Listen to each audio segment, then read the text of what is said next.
The Strange Case of Dr. Jekyll and Mr. Hyde by Robert Louis Stevenson. Chapter 1. Story of the Door.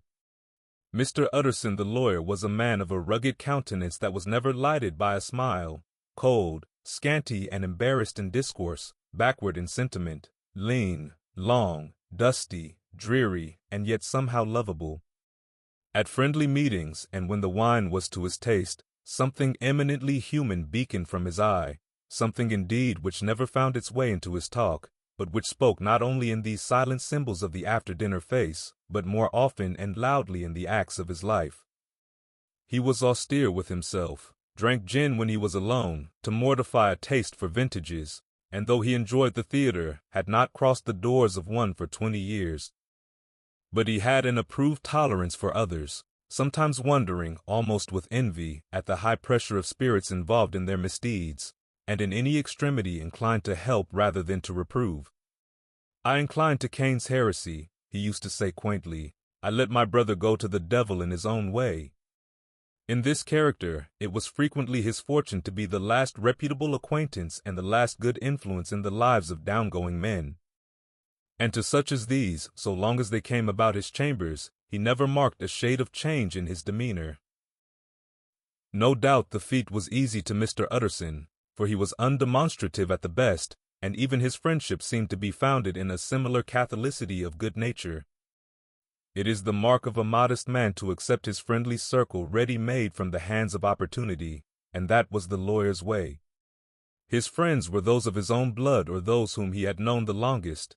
His affections, like ivy, were the growth of time, they implied no aptness in the object.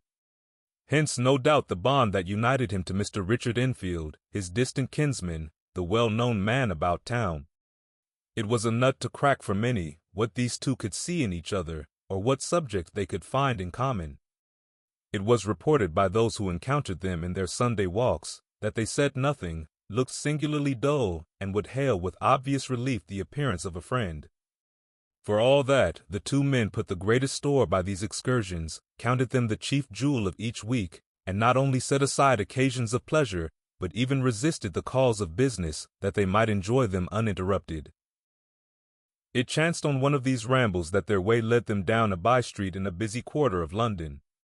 The street was small and what is called quiet, but it drove a thriving trade on the weekdays. The inhabitants were all doing well, it seemed, and all emulously hoping to do better still, and laying out the surplus of their grains in coquetry, so that the shop fronts stood along that thoroughfare with an air of invitation, like rows of smiling saleswomen. Even on Sunday, when it veiled its more florid charms and lay comparatively empty of passage, the street shone out in contrast to its dingy neighborhood, like a fire in a forest, and with its freshly painted shutters, well-polished brasses, and general cleanliness and gaiety of note, instantly caught and pleased the eye of the passenger. 2 doors from one corner, on the left hand going east, the line was broken by the entry of a court, and just at that point a certain sinister block of building thrust forward its gable on the street. It was 2 stories high, showed no window, nothing but a door on the lower story, and a blind forehead of discolored wall on the upper, and bore in every feature the marks of prolonged and sordid negligence. The door, which was equipped with neither bell nor knocker, was blistered and disdained. Tramps slouched into the recess and struck matches on the panels. Children kept shop upon the steps. The schoolboy had tried his knife on the moldings, and for close on a generation, no one had appeared to drive away these random visitors or to repair their ravages. Mr. Enfield and the lawyer were on the other side of the by-street, but when they came abreast of the entry, the former lifted up his cane and pointed. "Did you ever remark that door?" he asked, and when his companion had replied in the affirmative, "It is connected in my mind," added he, "with a very odd story." "Indeed," said Mr. Utterson, with a slight change of voice. "And what was that?" "Well, it was this way," returned Mr. Enfield. "I was coming home from some place at the end of the world, about 3 o'clock of a black winter morning, and my way lay through a part of town where there was literally nothing to be seen but lamps. Street after street and all the folks asleep. Street after street, all lighted up as if for a procession and all as empty as a church, till at last I got into that state of mind when a man listens and begins to long for the sight of a policeman. All at once, I saw two figures, one a little man who was stumping along eastward at a good walk, and the other a girl of maybe 8 or 10 who was running as hard as she was able down a cross street. Well, sir, the two ran into one another naturally enough at the corner, and then came the horrible part of the thing, for the man trampled calmly over the child's body and left her screaming on the ground. It sounds nothing to hear, but it was hellish to see. It wasn't like a man, it was like some damned juggernaut. I gave a few halloa, took to my heels, collared my gentleman, and brought him back to where there was already quite a group about the screaming child. He was perfectly cool and made no resistance, but gave me one look, so ugly that it brought out the sweat on me like running. The people who had turned out were the girl's own family, and pretty soon the doctor, for whom she had been sent, put in his appearance.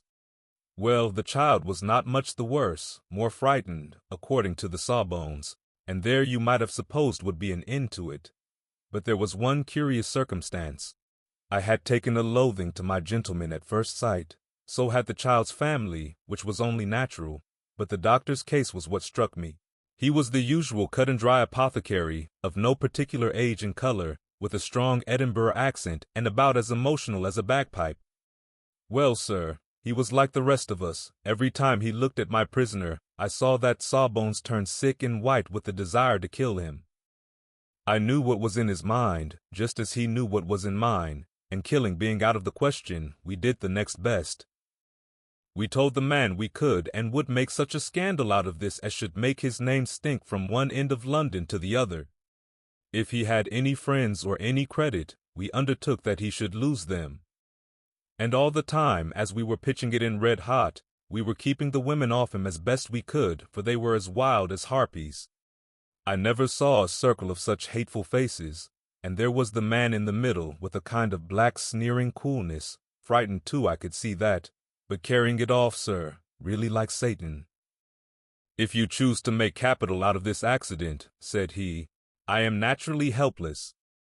No gentleman but wishes to avoid a scene, says he. Name your figure. Well, we screwed him up to £100 for the child's family. He would have clearly liked to stick out, but there was something about the lot of us that meant mischief, and at last he struck. The next thing was to get the money, and where do you think he carried us but to that place with the door? Whipped out a key, went in, and presently came back with the matter of £10 in gold and a check for the balance on Coutts's, drawn payable to bearer and signed with a name that I can't mention, though it's one of the points of my story, but it was a name at least very well known and often printed. The figure was stiff, but the signature was good for more than that if it was only genuine.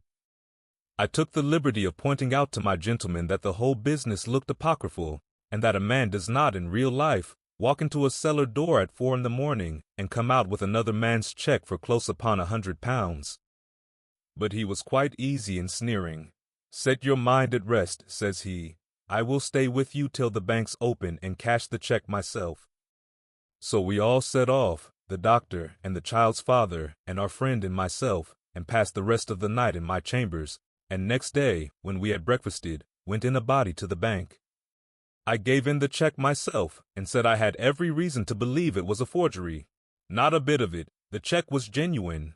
Tut, tut, said Mr. Utterson. I see you feel as I do, said Mr. Enfield. Yes, it's a bad story. For my man was a fellow that nobody could have to do with, a really damnable man, and the person that drew the check is the very pink of the proprieties, celebrated too, and, what makes it worse, one of your fellows who do what they call good. Blackmail, I suppose, an honest man paying through the nose for some of the capers of his youth. Blackmail House is what I call the place with the door, in consequence. Though even that, you know, is far from explaining all, he added, and with the words fell into a vein of musing. From this he was recalled by Mr. Utterson asking rather suddenly, "And you don't know if the drawer of the check lives there?" "A likely place, isn't it?" returned Mr. Enfield. "But I happen to have noticed his address. He lives in some square or other." "And you never asked about the place with the door?" said Mr. Utterson. "No, sir, I had a delicacy," was the reply. "I feel very strongly about putting questions. It partakes too much of the style of the Day of Judgment." You start a question, and it's like starting a stone. You sit quietly on the top of a hill, and away the stone goes, starting others, and presently some bland old bird, the last you would have thought of, is knocked on the head in his own back garden, and the family have to change their name.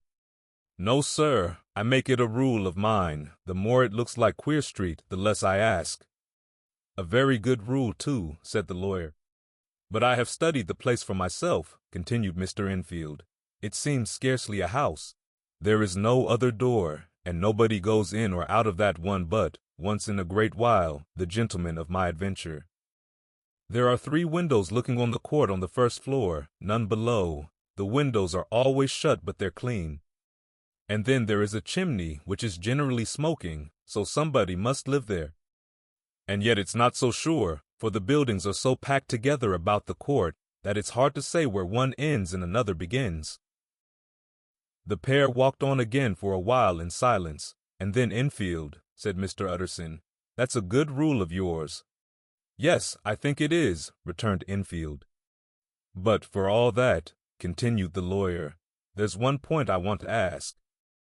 I want to ask the name of that man who walked over the child.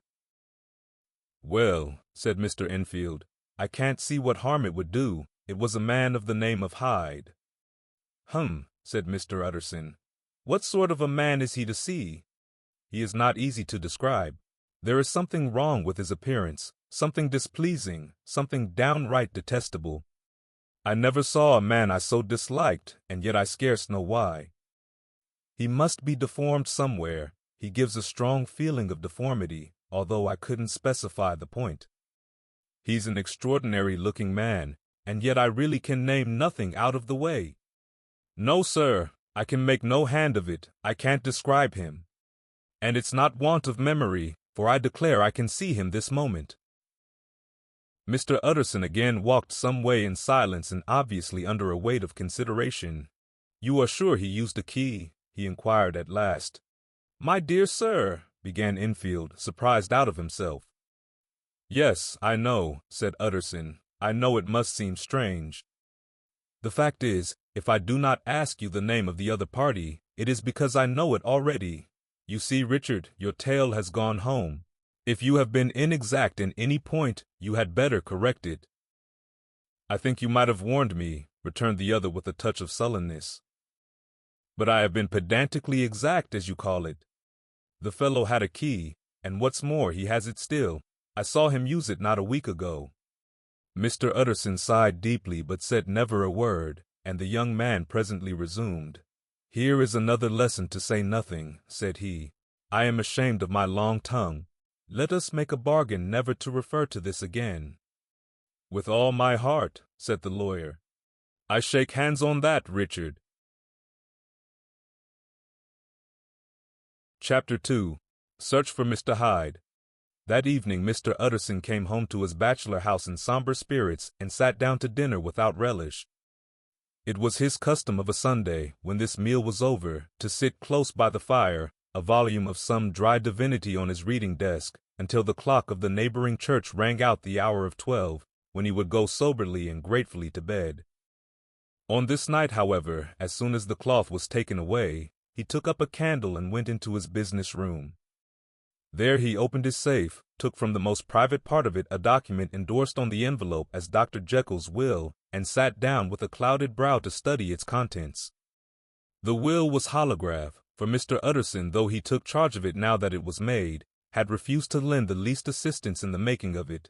It provided not only that, in case of the decease of Henry Jekyll, M.D., D.C.L., LL.D., F.R.S., etc., all his possessions were to pass into the hands of his friend and benefactor Edward Hyde, but that in case of Dr. Jekyll's disappearance or unexplained absence for any period exceeding 3 calendar months, the said Edward Hyde should step into the said Henry Jekyll's shoes without further delay and free from any burthen or obligation beyond the payment of a few small sums to the members of the doctor's household.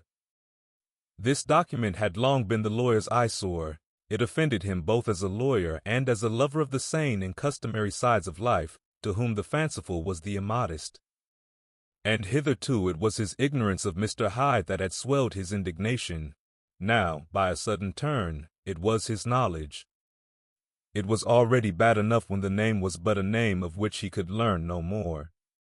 It was worse when it began to be clothed upon with detestable attributes, and out of the shifting, insubstantial mists that had so long baffled his eye, there leapt up the sudden, definite presentment of a fiend.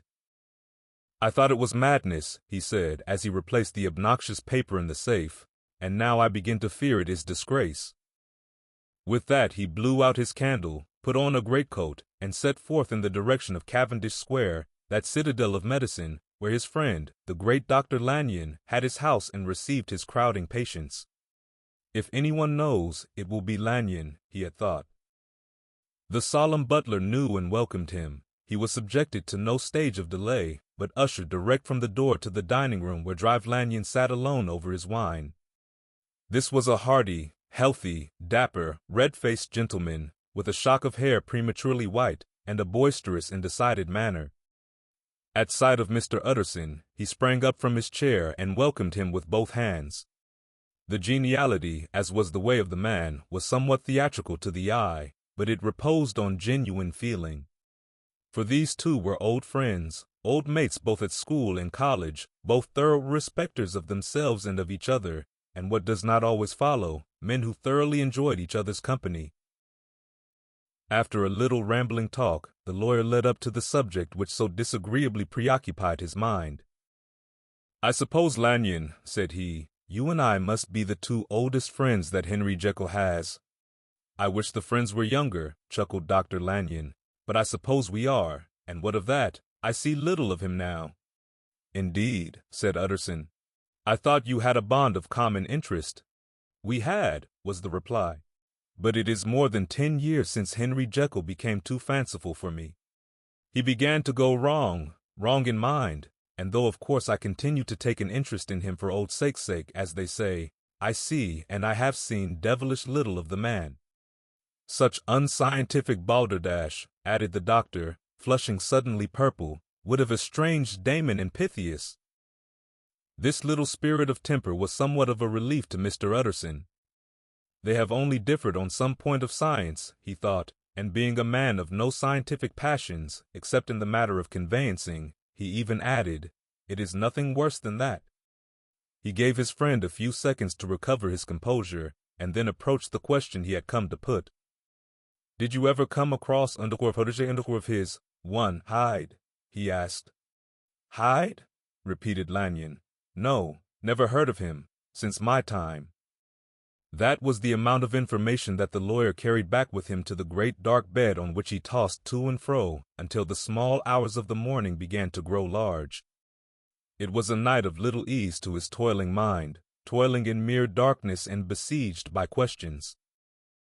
6 o'clock struck on the bells of the church that was so conveniently near to Mr. Utterson's dwelling, and still he was digging at the problem. Hitherto it had touched him on the intellectual side alone, but now his imagination also was engaged, or rather enslaved, and as he lay and tossed in the gross darkness of the night and the curtained room, Mr. Enfield's tale went by before his mind in a scroll of lighted pictures. He would be aware of the great field of lamps of a nocturnal city, then of the figure of a man walking swiftly, then of a child running from the doctors, and then these met, and that human juggernaut trod the child down and passed on regardless of her screams. Or else he would see a room in a rich house where his friend lay asleep, dreaming and smiling at his dreams, and then the door of that room would be opened, the curtains of the bed plucked apart, the sleeper recalled, and lo!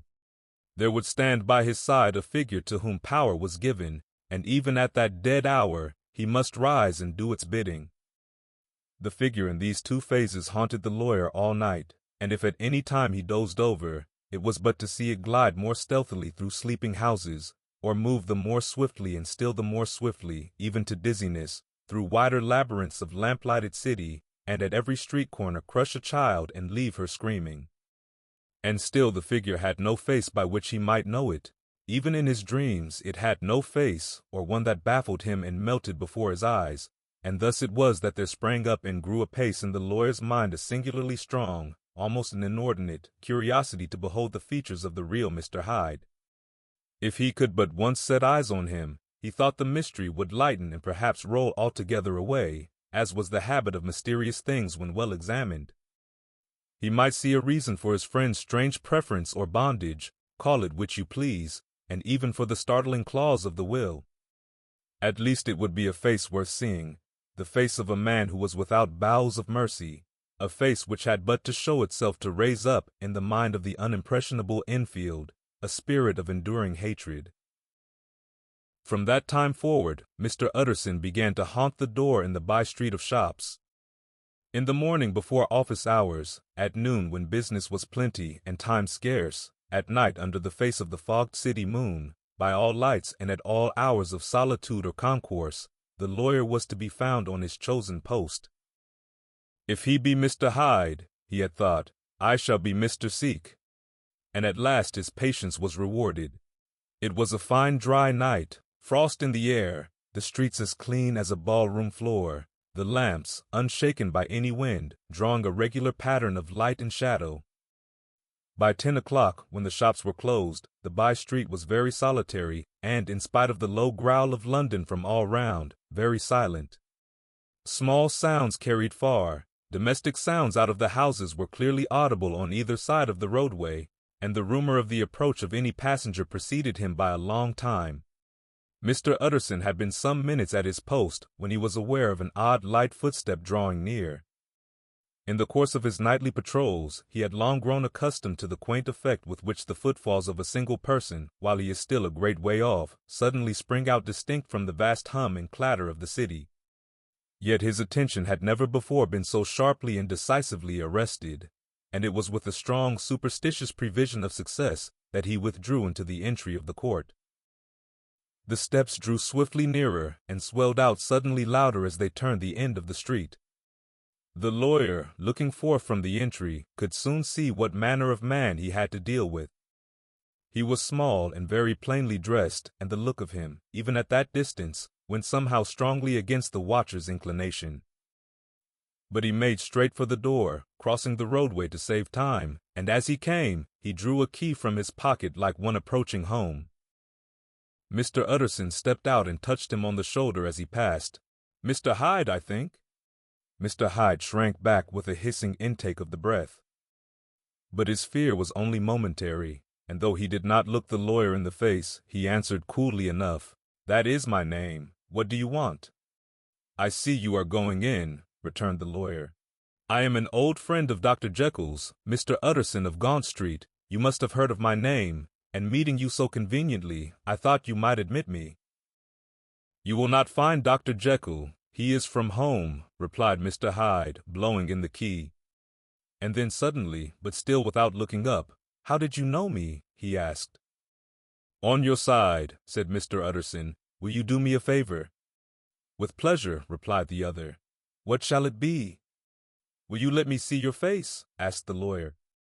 Mr. Hyde appeared to hesitate, and then, as if upon some sudden reflection, fronted about with an air of defiance, and the pair stared at each other pretty fixedly for a few seconds.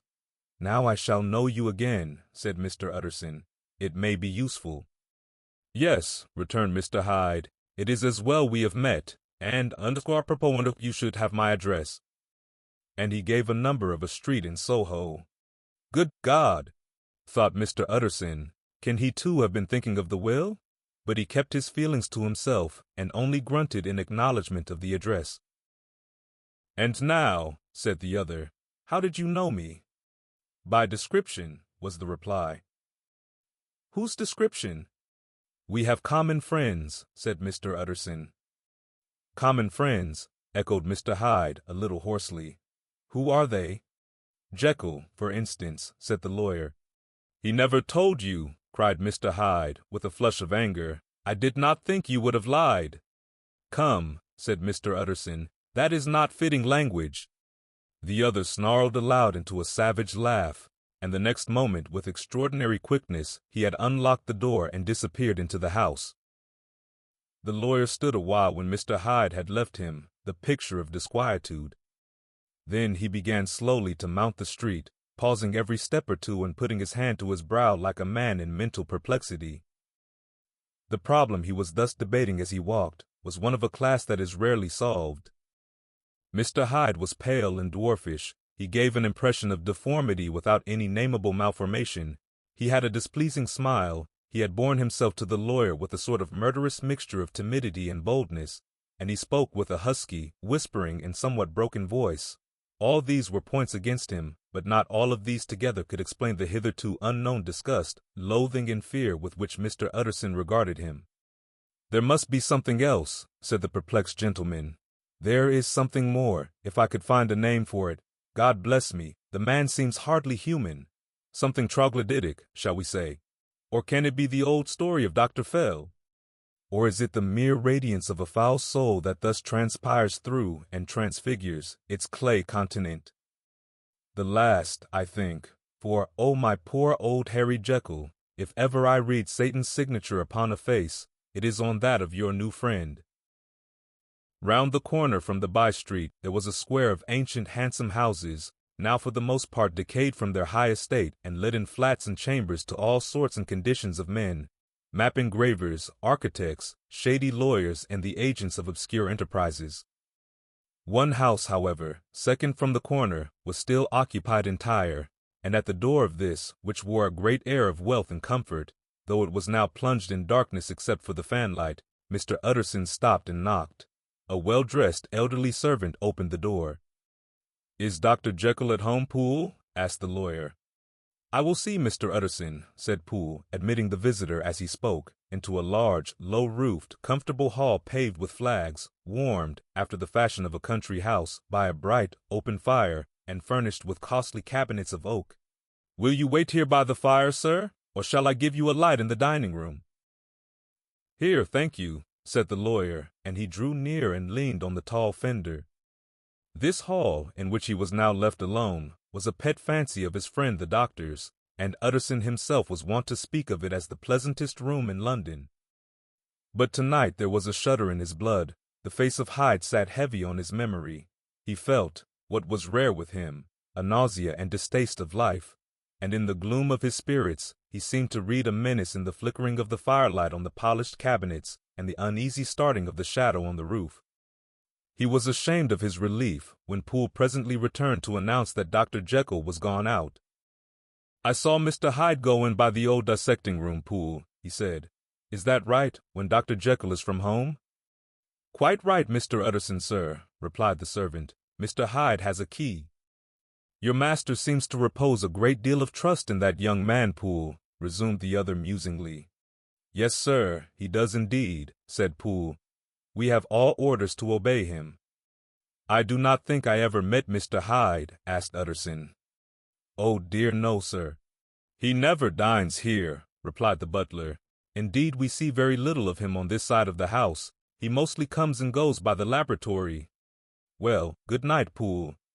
"Good night, Mr. Utterson." And the lawyer set out homeward with a very heavy heart. "Poor Harry Jekyll," he thought. "My mind misgives me he is in deep waters. He was wild when he was young, a long while ago to be sure, but in the law of God there is no statute of limitations.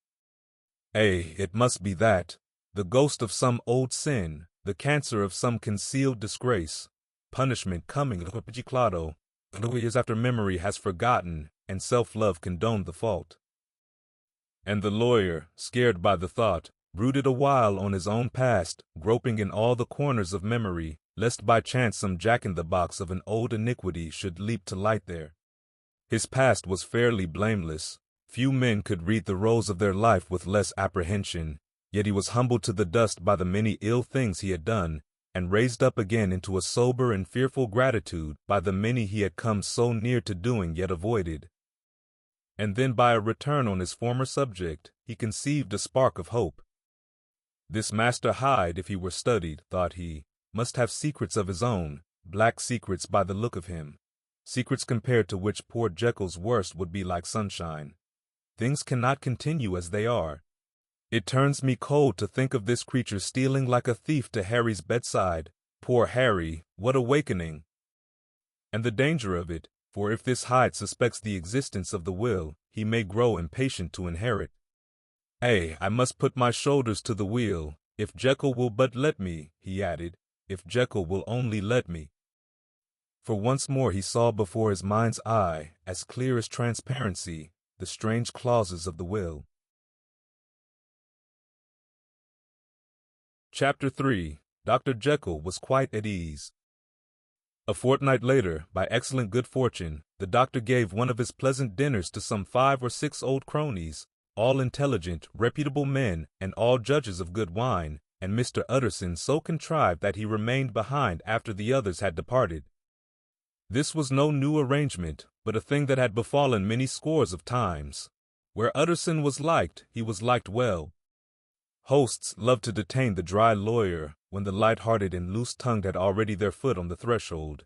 They liked to sit a while in his unobtrusive company, practicing for solitude, sobering their minds in the man's rich silence after the expense and strain of gaiety. To this rule Dr. Jekyll was no exception, and as he now sat on the opposite side of the fire, a large, well-made, smooth-faced man of 50, with something of a sleeish cast perhaps, but every mark of capacity and kindness, you could see by his looks that he cherished for Mr. Utterson a sincere and warm affection.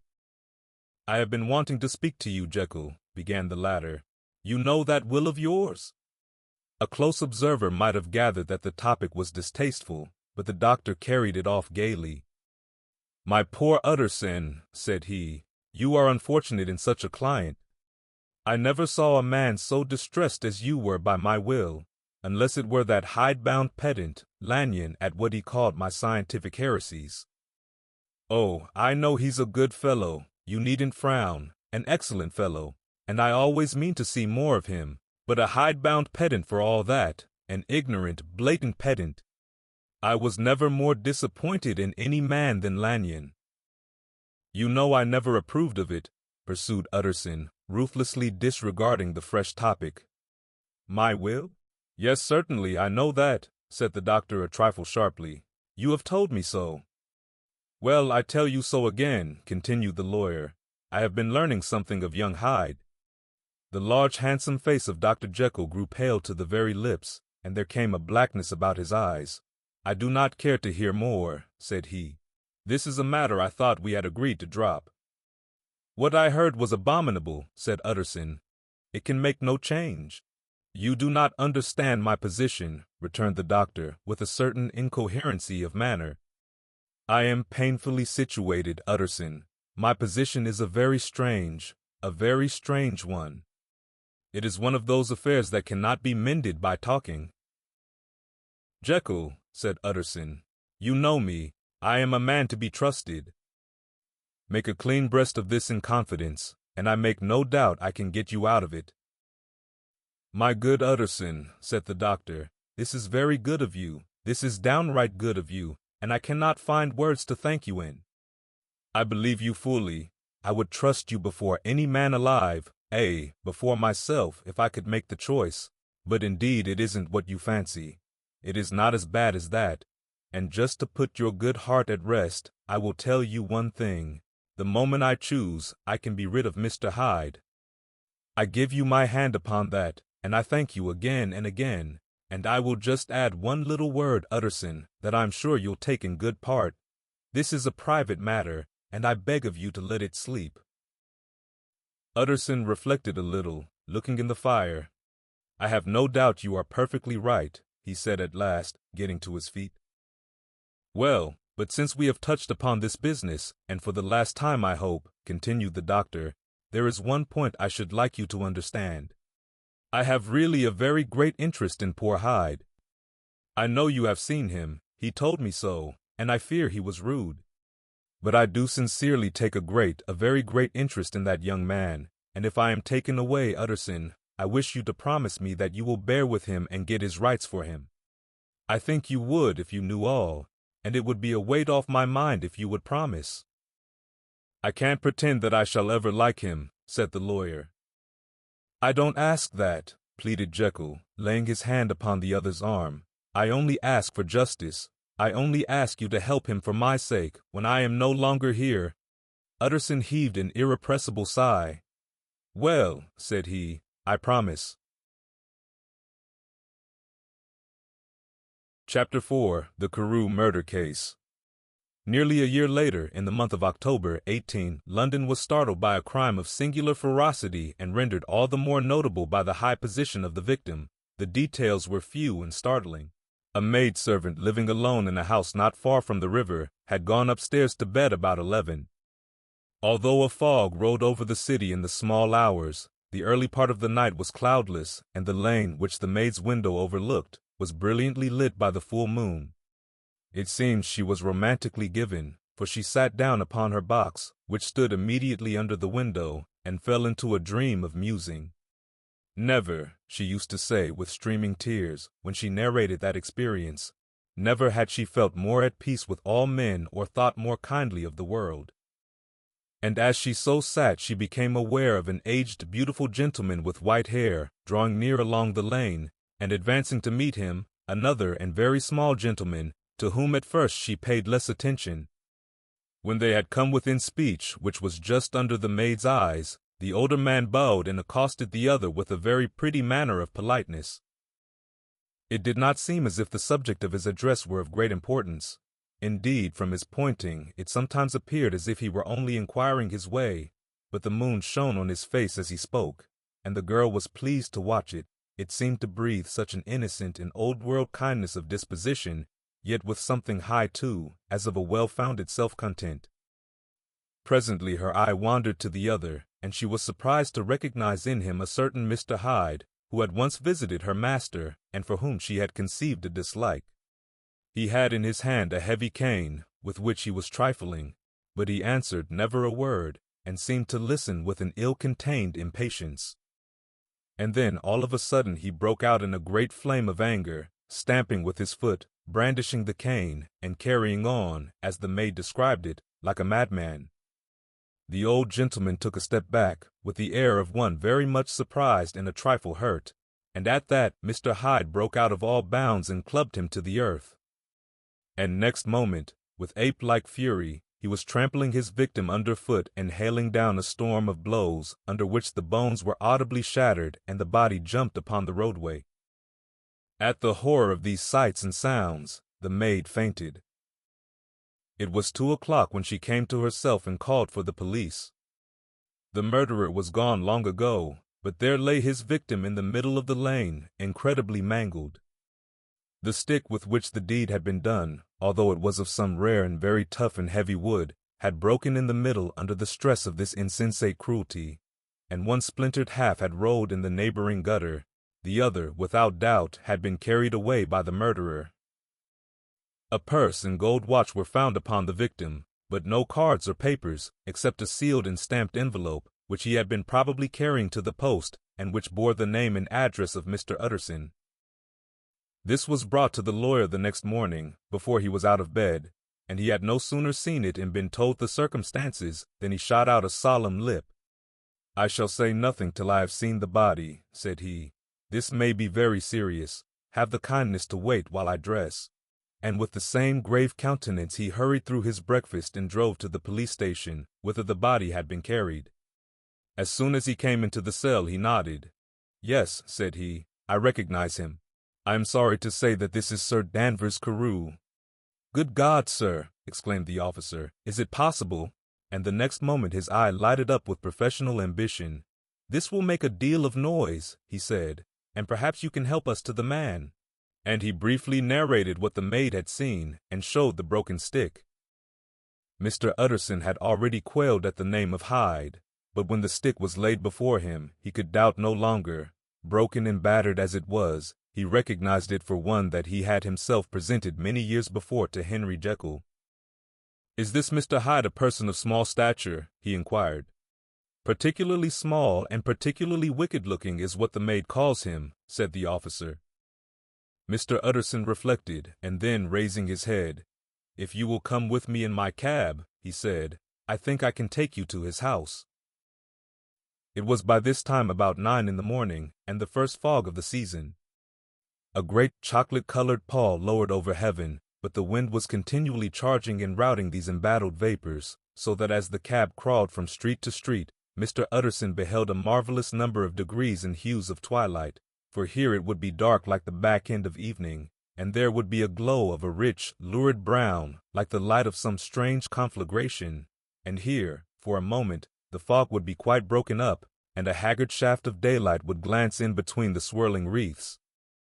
The dismal quarter of Soho seen under these changing glimpses, with its muddy ways and slatternly passengers, and its lamps, which had never been extinguished or had been kindled afresh to combat this mournful reinvasion of darkness, seemed, in the lawyer's eyes, like a district of some city in a nightmare.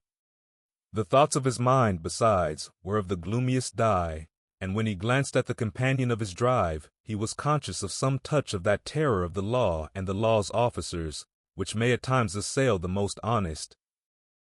As the cab drew up before the address indicated, the fog lifted a little and showed him a dingy street, a gin palace, a low French eating-house, a shop for the retail of penny numbers and twopenny salads, many ragged children huddled in the doorways, and many women of many different nationalities passing out, key in hand, to have a morning glass, and the next moment the fog settled down again upon that part as brown as umber, and cut him off from his blackguardly surroundings.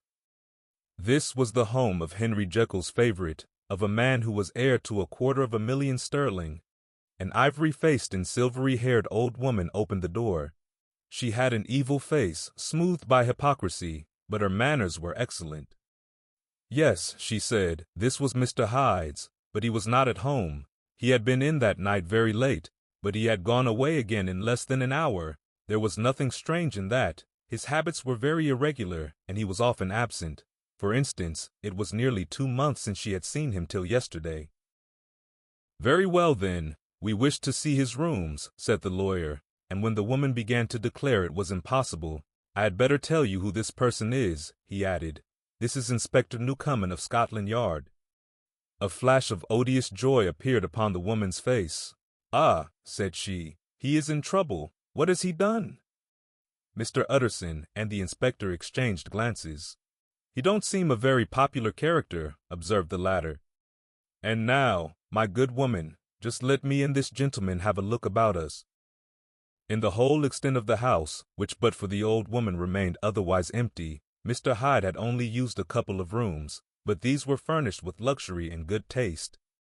A closet was filled with wine, the plate was of silver, the napery elegant, a good picture hung upon the walls, a gift, as Utterson supposed, from Henry Jekyll, who was much of a connoisseur, and the carpets were of many plies and agreeable in color.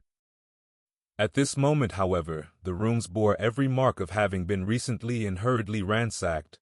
Clothes lay about the floor, with their pockets inside out, lock-fast drawers stood open, and on the hearth there lay a pile of gray ashes, as though many papers had been burned.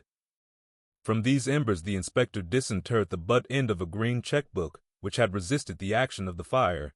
The other half of the stick was found behind the door, and as this clinched his suspicions, the officer declared himself delighted.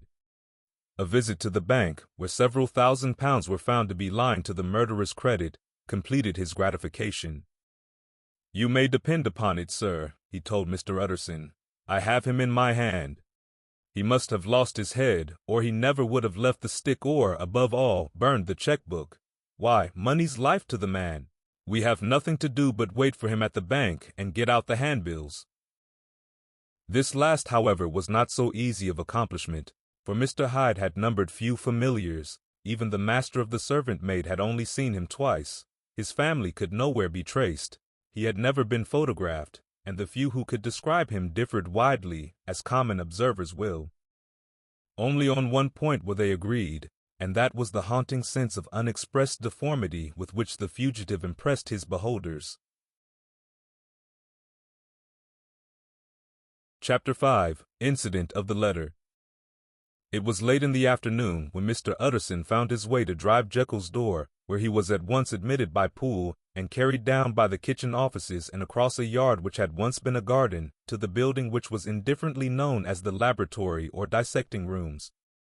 The doctor had bought the house from the heirs of a celebrated surgeon, and his own tastes being rather chemical than anatomical, had changed the destination of the block at the bottom of the garden. It was the first time that the lawyer had been received in that part of his friend's quarters, and he eyed the dingy, windowless structure with curiosity, and gazed round with a distasteful sense of strangeness as he crossed the theater, once crowded with eager students and now lying gaunt and silent, the tables laden with chemical apparatus, the floor strewn with crates and littered with packing straw, and the light falling dimly through the foggy cupola. At the further end, a flight of stairs mounted to a door covered with red baize, and through this, Mr. Utterson was at last received into the doctor's cabinet.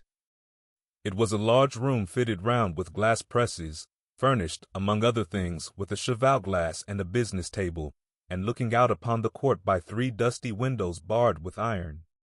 The fire burned in the grate, a lamp was set lighted on the chimney shelf, for even in the houses the fog began to lie thickly, and there, close up to the warmth, sat Dr. Jekyll, looking deathly sick. He did not rise to meet his visitor, but held out a cold hand and bade him welcome in a changed voice. "And now," said Mr. Utterson as soon as Poole had left them, "you have heard the news?" The doctor shuddered. "They were crying it in the square," he said.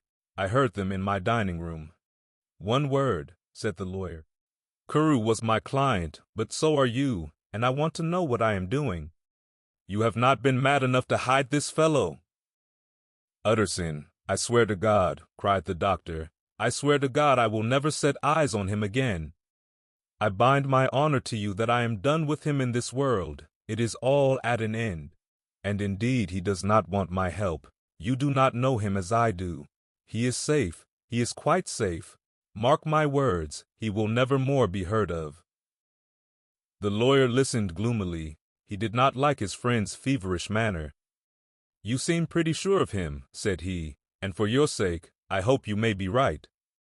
If it came to a trial, your name might appear." "I am quite sure of him," replied Jekyll. "I have grounds for certainty that I cannot share with anyone. But there is one thing on which you may advise me.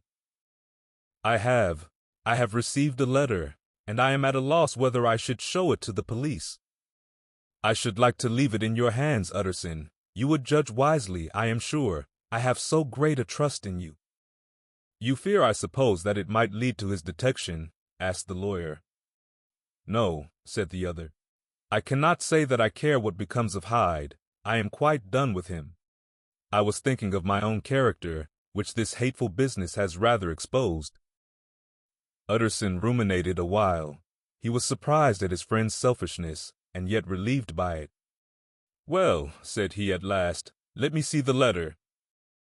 The letter was written in an odd, upright hand and signed Edward Hyde, and it signified, briefly enough, that the writer's benefactor, Dr. Jekyll, whom he had long so unworthily repaid for 1,000 generosities, need labor under no alarm for his safety, as he had means of escape on which he placed a sure dependence. The lawyer liked this letter well enough. It put a better color on the intimacy than he had looked for, and he blamed himself for some of his past suspicions. "Have you the envelope?" he asked. "I burned it," replied Jekyll, "before I thought what I was about, but it bore no postmark. The note was handed in." "Shall I keep this and sleep upon it?" asked Utterson. "I wish you to judge for me entirely," was the reply. "I have lost confidence in myself." "Well, I shall consider," returned the lawyer. "And now, one word more. It was Hyde who dictated the terms in your will about that disappearance." The doctor seemed seized with a qualm of faintness. He shut his mouth tight and nodded. "I knew it," said Utterson. "He meant to murder you. You had a fine escape." "I have had what is far more to the purpose," returned the doctor solemnly. "I have had a lesson. O God, Utterson, what a lesson I have had."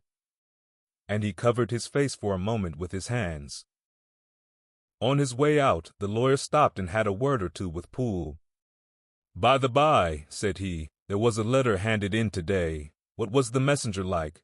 But Poole was positive nothing had come except by post, and only circulars by that, he added. This news sent off the visitor with his fears renewed. Plainly the letter had come by the laboratory door. Possibly, indeed, it had been written in the cabinet, and if that were so, it must be differently judged and handled with the more caution. The newsboys, as he went, were crying themselves hoarse along the footways. Special edition. Shocking murder of an MP. That was the funeral oration of one friend and client, and he could not help a certain apprehension lest the good name of another should be sucked down in the eddy of the scandal. It was, at least, a ticklish decision that he had to make, and self-reliant as he was by habit, he began to cherish a longing for advice. It was not to be had directly, but perhaps, he thought, it might be fished for. Presently after, he sat on one side of his own hearth, with Mr. Guest, his head clerk, upon the other, and midway between, at a nicely calculated distance from the fire, a bottle of a particular old wine that had long dwelt unsunned in the foundations of his house. The fog still slept on the wing above the drowned city, where the lamps glimmered like carbuncles, and through the muffle and smother of these falling clouds, the procession of the town's life was still rolling in through the great arteries with a sound as of a mighty wind. But the room was gay with firelight. In the bottle the acids were long ago resolved, the imperial dye had softened with time, as the color grows richer in stained windows, and the glow of hot autumn afternoons on hillside vineyards was ready to be set free and to disperse the fogs of London. Insensibly the lawyer melted. There was no man from whom he kept fewer secrets than Mr. Guest, and he was not always sure that he kept as many as he meant. Guest had often been on business to the doctor's. He knew Poole. He could scarce have failed to hear of Mr. Hyde's familiarity about the house. He might draw conclusions. Was it not as well, then, that he should see a letter which put that mystery to right? And above all, since Guest, being a great student and critic of handwriting, would consider the step natural and obliging. The clerk, besides, was a man of counsel. He could scarce read so strange a document without dropping a remark, and by that remark Mr. Utterson might shape his future course. "This is a sad business about Sir Danvers," he said. "Yes, sir, indeed. It has elicited a great deal of public feeling," returned Guest. "The man, of course, was mad." "I should like to hear your views on that," replied Utterson. "I have a document here in his handwriting. It is between ourselves, for I scarce know what to do about it. It is an ugly business at the best. But there it is, quite in your way, a murderer's autograph." The Guest's eyes brightened, and he sat down at once and studied it with passion. "No, sir," he said, "not mad, but it is an odd hand." "And by all accounts a very odd writer," added the lawyer. Just then the servant entered with a note. "Is that from Dr. Jekyll, sir?" inquired the clerk.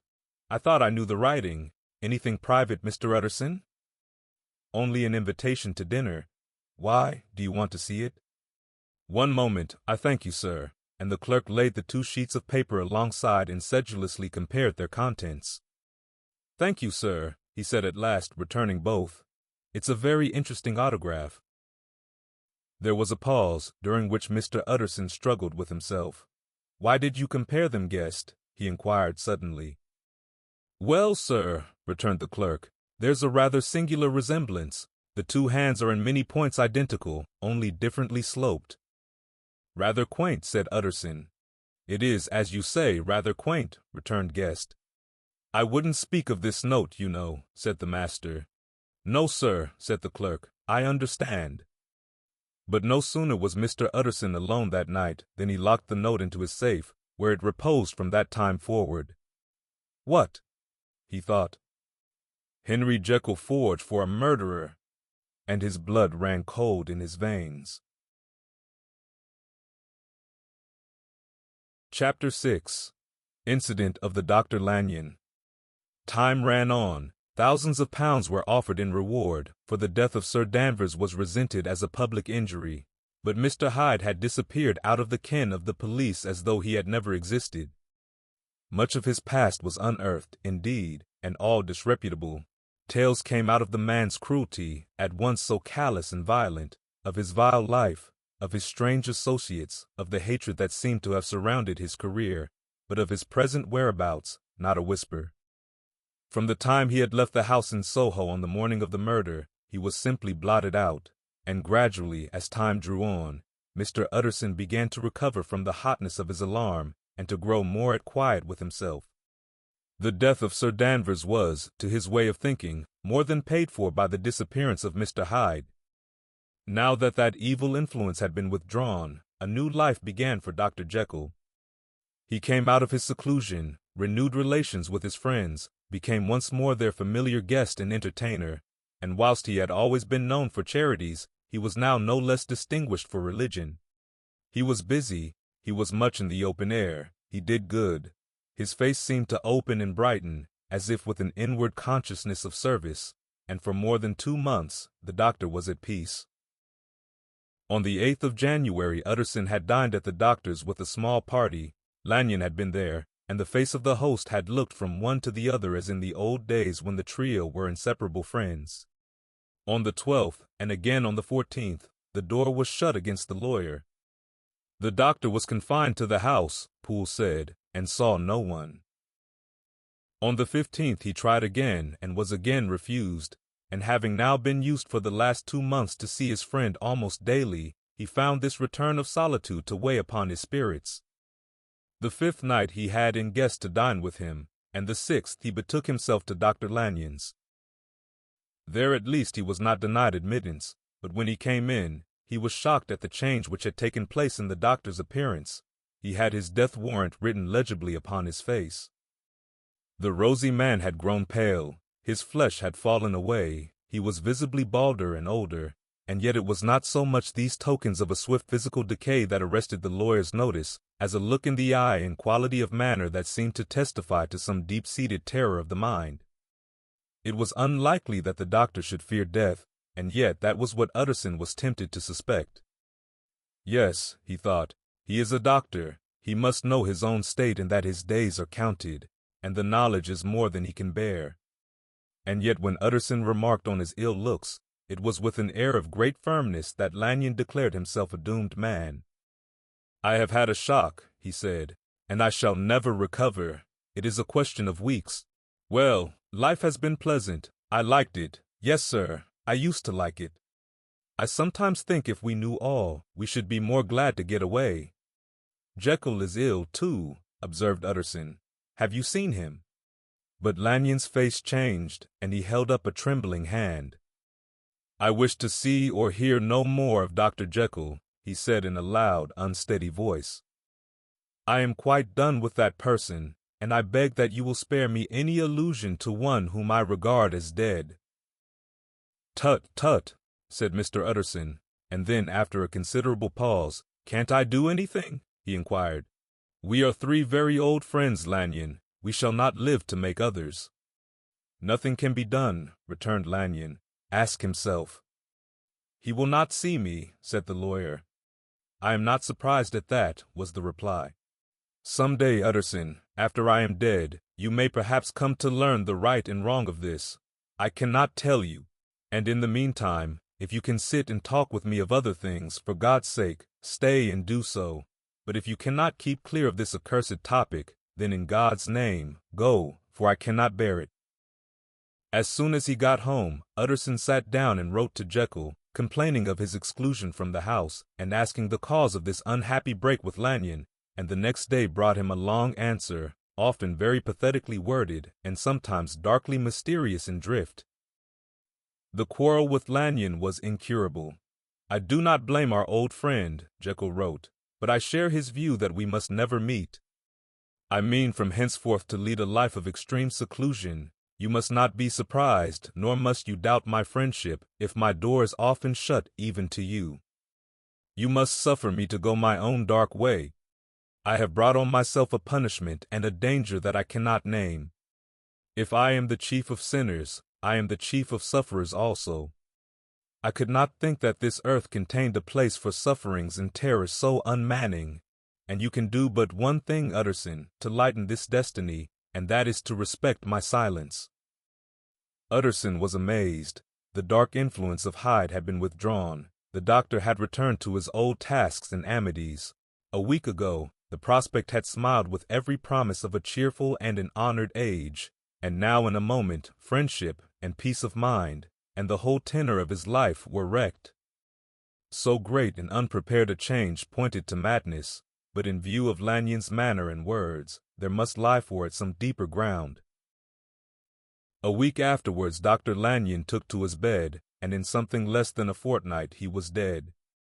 The night after the funeral, at which he had been sadly affected, Utterson locked the door of his business room, and sitting there by the light of a melancholy candle, drew out and set before him an envelope addressed by the hand and sealed with the seal of his dead friend. Private, for the hands of G.J. Utterson alone, and in case of his predecease and to be destroyed unread, so it was emphatically superscribed, and the lawyer dreaded to behold the contents. I have buried one friend today, he thought. What if this should cost me another? And then he condemned the fear as a disloyalty and broke the seal. Within there was another enclosure, likewise sealed, and marked upon the cover as not to be opened till the death or disappearance of Dr. Henry Jekyll. Utterson could not trust his eyes. Yes, it was disappearance. Here again, as in the mad will which he had long ago restored to its author, here again were the idea of a disappearance and the name of Henry Jekyll bracketed. But in the will, that idea had sprung from the sinister suggestion of the man Hyde. It was set there with a purpose all too plain and horrible. Written by the hand of Lanyon, what should it mean? A great curiosity came on the trustee to disregard the prohibition and dive at once to the bottom of these mysteries, but professional honor and faith to his dead friend were stringent obligations, and the packet slept in the inmost corner of his private safe. It is one thing to mortify curiosity, another to conquer it, and it may be doubted if, from that day forth, Utterson desired the society of his surviving friend with the same eagerness. He thought of him kindly, but his thoughts were disquieted and fearful. He went to call indeed, but he was perhaps relieved to be denied admittance. Perhaps, in his heart, he preferred to speak with Poole upon the doorstep and surrounded by the air and sounds of the open city, rather than to be admitted into that house of voluntary bondage, and to sit and speak with its inscrutable recluse. Poole had, indeed, no very pleasant news to communicate. The doctor, it appeared, now more than ever confined himself to the cabinet over the laboratory, where he would sometimes even sleep. He was out of spirits, he had grown very silent, he did not read. It seemed as if he had something on his mind.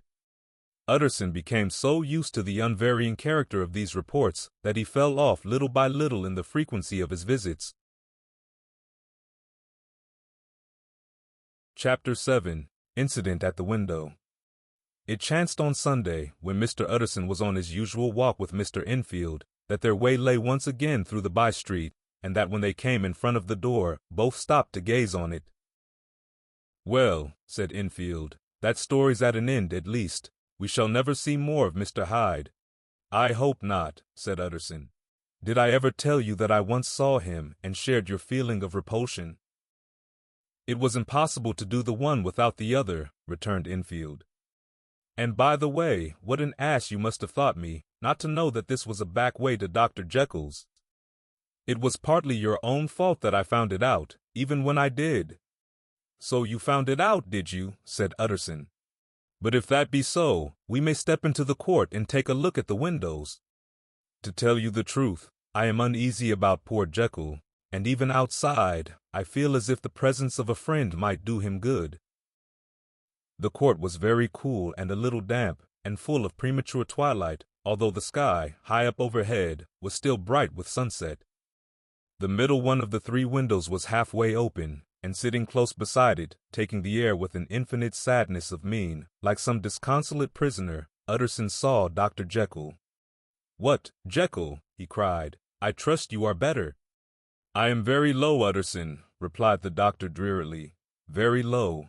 It will not last long, thank God. You stay too much indoors, said the lawyer. You should be out, whipping up the circulation like Mr. Enfield and me. This is my cousin, Mr. Enfield, Dr. Jekyll. Come now, get your hat and take a quick turn with us. You are very good, sighed the other. I should like to very much, but no, it is quite impossible. I dare not. But indeed, Utterson, I am very glad to see you. This is really a great pleasure. I would ask you and Mr. Enfield up, but the place is really not fit. Why then, said the lawyer good-naturedly, the best thing we can do is to stay down here and speak with you from where we are. That is just what I was about to venture to propose, returned the doctor with a smile. But the words were hardly uttered before the smile was struck out of his face and succeeded by an expression of such abject terror and despair as froze the very blood of the two gentlemen below. They saw it but for a glimpse, for the window was instantly thrust down, but that glimpse had been sufficient, and they turned and left the court without a word.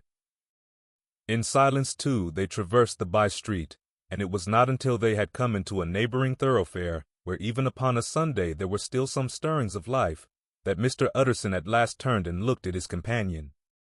They were both pale, and there was an answering horror in their eyes. God forgive us, said Mr. Utterson. But Mr. Enfield only nodded his head very seriously and walked on once more in silence. Chapter 8. The Last Night. Mr. Utterson was sitting by his fireside one evening after dinner when he was surprised to receive a visit from Poole. "Bless me, Poole, what brings you here?" he cried, and then taking a second look at him. "What ails you?" he added. "Is the doctor ill?" "Mr. Utterson," said the man, "there is something wrong." "Take a seat, and here is a glass of wine for you," said the lawyer. "Now take your time and tell me plainly what you want." "You know the doctor's ways, sir," replied Poole, "and how he shuts himself up." "Well, he's shut up again in the cabinet, and I don't like it, sir. I wish I may die if I like it. Mr. Utterson, sir, I'm afraid." "Now, my good man," said the lawyer, "be explicit. What are you afraid of?" "I've been afraid for about a week," returned Poole, doggedly disregarding the question, "and I can bear it no more." The man's appearance amply bore out his words. His manner was altered for the worse, and except for the moment when he had first announced his terror, he had not once looked the lawyer in the face. Even now he sat with the glass of wine untasted on his knee, and his eyes directed to a corner of the floor. "I can bear it no more," he repeated. "Come," said the lawyer, "I see you have some good reason, Poole. I see there is something seriously amiss. Try to tell me what it is." "I think there's been foul play," said Poole hoarsely. "Foul play!" cried the lawyer, a good deal frightened and rather inclined to be irritated in consequence. "What foul play? What does the man mean?" "I daren't say, sir," was the answer, "but will you come along with me and see for yourself?" Mr. Utterson's only answer was to rise and get his hat and greatcoat, but he observed with wonder the greatness of the relief that appeared upon the butler's face, and perhaps with no less, that the wine was still untasted when he set it down to follow. It was a wild, cold, seasonable night of March, with a pale moon, lying on her back as though the wind had tilted her, and flying wrack of the most diaphanous and lawny texture. The wind made talking difficult, and flecked the blood into the face. It seemed to have swept the streets unusually bare of passengers besides, for Mr. Utterson thought he had never seen that part of London so deserted. He could have wished it otherwise. Never in his life had he been conscious of so sharp a wish to see and touch his fellow creatures, for struggle as he might, there was borne in upon his mind a crushing anticipation of calamity.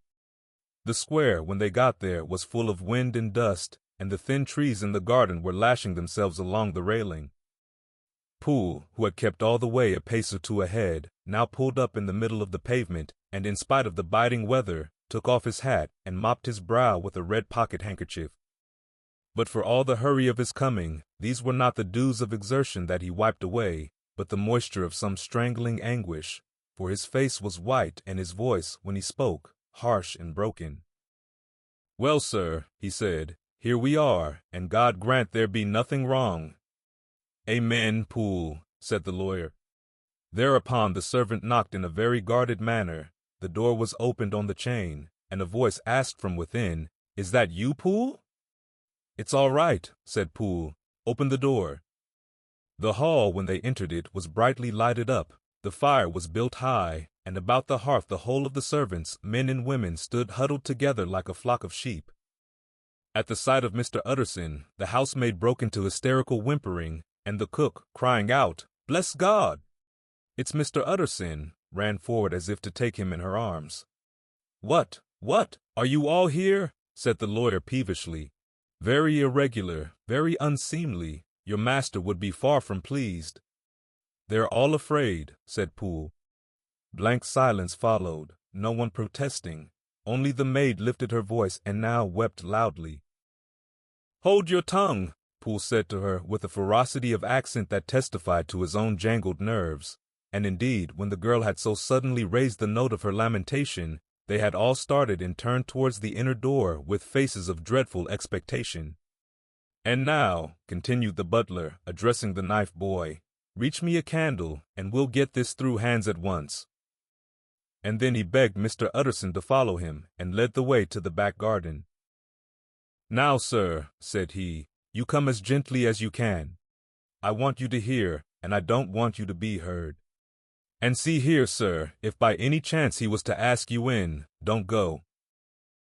Mr. Utterson's nerves, at this unlooked-for termination, gave a jerk that nearly threw him from his balance, but he recollected his courage and followed the butler into the laboratory building through the surgical theater, with its lumber of crates and bottles, to the foot of the stair.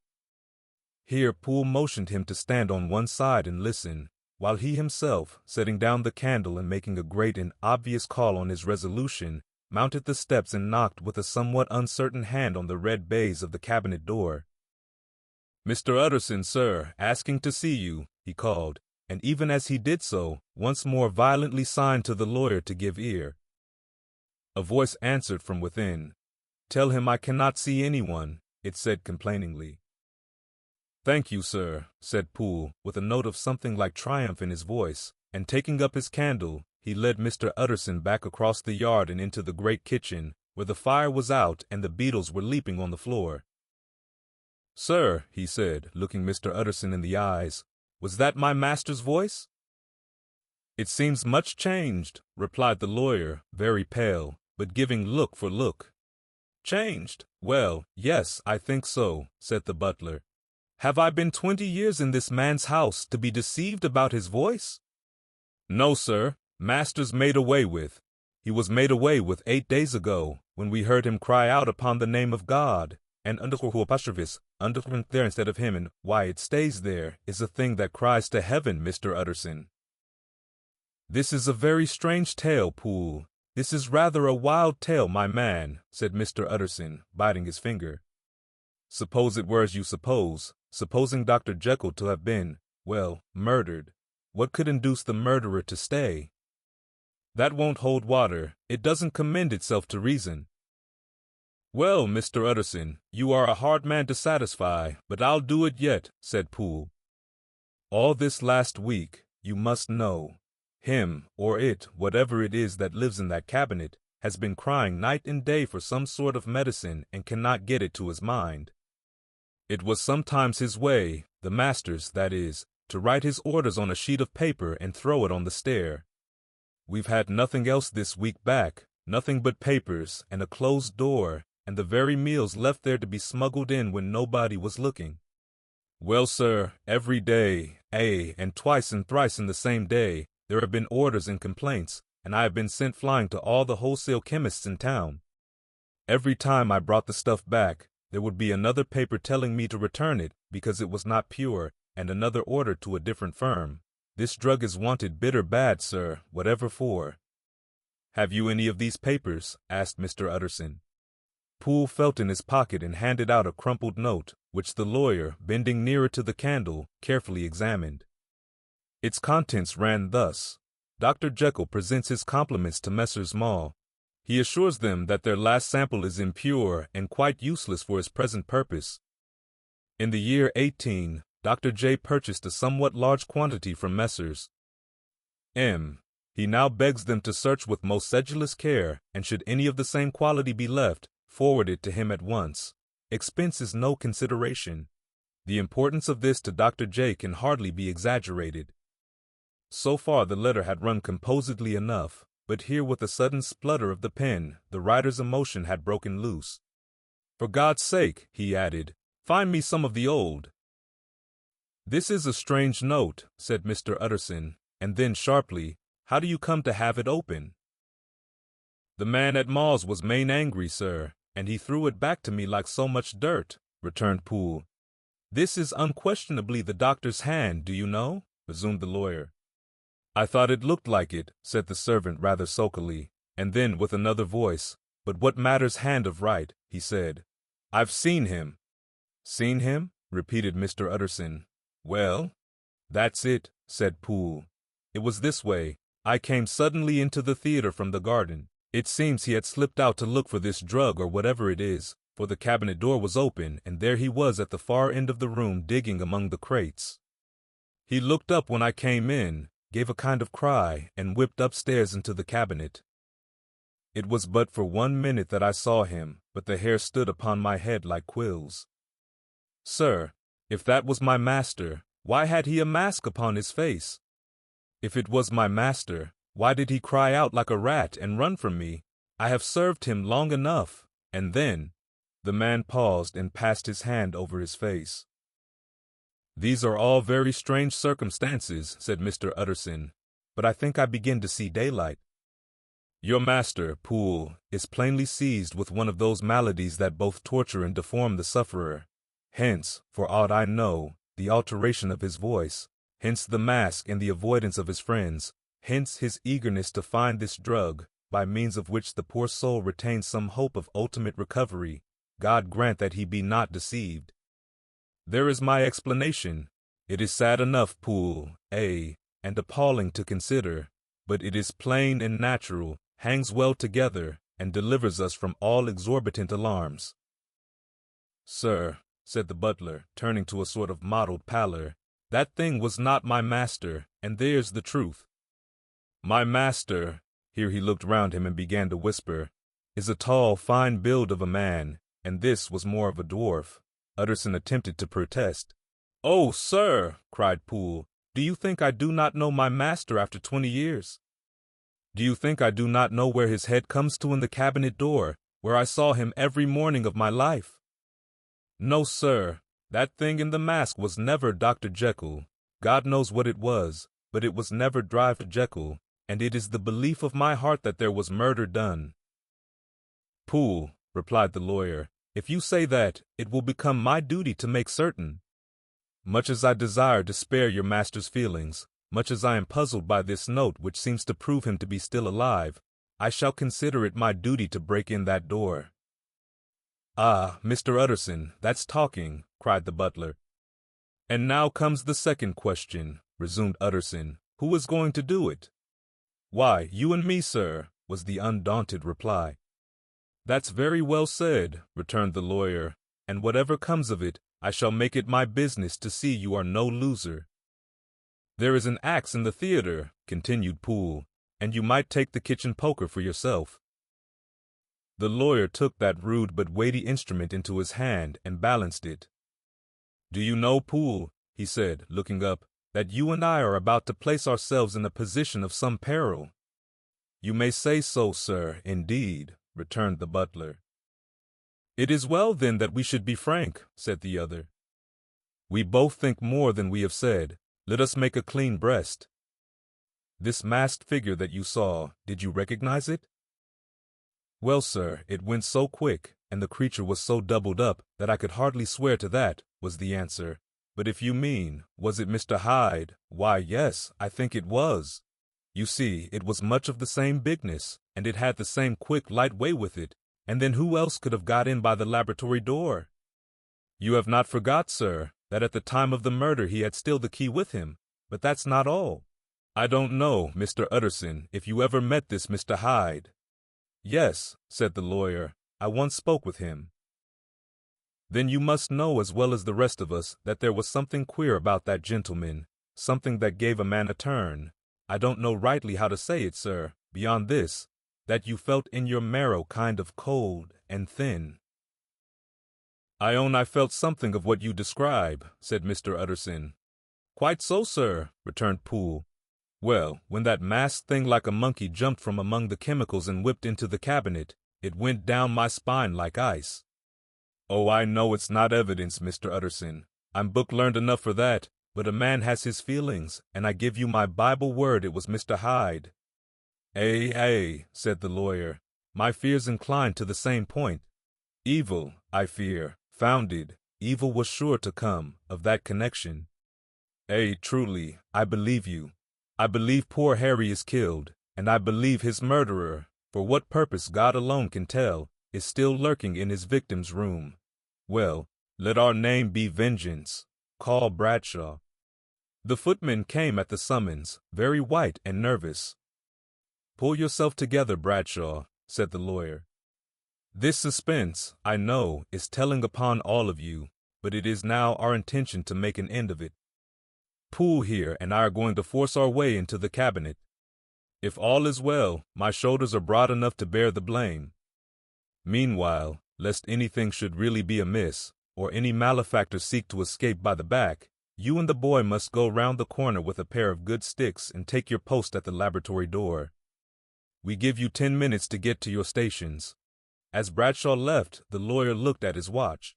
"And now, Poole, let us get to ours," he said, and taking the poker under his arm, led the way into the yard. The scud had banked over the moon, and it was now quite dark. The wind, which only broke in puffs and draughts into that deep well of building, tossed the light of the candle to and fro about their steps, until they came into the shelter of the theater, where they sat down silently to wait. London hummed solemnly all around, but nearer at hand, the stillness was only broken by the sounds of a footfall moving to and fro along the cabinet floor. "So it will walk all day, sir," whispered Poole. "Ay, and the better part of the night. Only when a new sample comes from the chemist, there's a bit of a break. Ah, it's an ill conscience that's such an enemy to rest. Ah, sir, there's blood foully shed in every step of it. But hark again, a little closer. Put your heart in your ears, Mr. Utterson, and tell me, is that the doctor's foot?" The steps fell lightly and oddly, with a certain swing, for all they went so slowly. It was different indeed from the heavy creaking tread of Henry Jekyll. Utterson sighed. "Is there never anything else?" he asked. Poole nodded. "Once," he said. "Once I heard it weeping." "Weeping? How that?" said the lawyer, conscious of a sudden chill of horror. "Weeping like a woman or a lost soul," said the butler. "I came away with that upon my heart, that I could have wept too. But now the 10 minutes drew to an end." Poole disinterred the axe from under a stack of packing straw. The candle was set upon the nearest table to light them to the attack, and they drew near with bated breath to where that patient foot was still going up and down, in the quiet of the night. "Jekyll," cried Utterson, with a loud voice, "I demand to see you." He paused a moment, but there came no reply. "I give you fair warning. Our suspicions are aroused, and I must and shall see you," he resumed. "If not by fair means, then by foul. If not of your consent, then by brute force." "Utterson," said the voice, "for God's sake, have mercy." "Ah, that's not Jekyll's voice, it's Hyde's," cried Utterson. "Down with the door, Poole." Poole swung the axe over his shoulder, the blow shook the building, and the red baize door leapt against the lock and hinges. A dismal screech, as of mere animal terror, rang from the cabinet. Up went the axe again, and again the panels crashed and the frame bounded. 4 times the blow fell, but the wood was tough and the fittings were of excellent workmanship, and it was not until the 5th that the lock burst and the wreck of the door fell inwards on the carpet. The besiegers, appalled by their own riot and the stillness that had succeeded, stood back a little and peered in. There lay the cabinet before their eyes in the quiet lamplight, a good fire glowing and chattering on the hearth, the kettle singing its thin strain, a drawer or two open, papers neatly set forth on the business table, and nearer the fire, the things laid out for tea, the quietest room, you would have said, and, but for the glazed presses full of chemicals, the most commonplace that night in London. Right in the middle there lay the body of a man sorely contorted and still twitching. They drew near on tiptoe, turned it on its back, and beheld the face of Edward Hyde. He was dressed in clothes far too large for him, clothes of the doctor's bigness. The cords of his face still moved with a semblance of life, but life was quite gone, and by the crushed phial in the hand and the strong smell of kernels that hung upon the air, Utterson knew that he was looking on the body of a self-destroyer. "We have come too late," he said sternly, "whether to save or punish.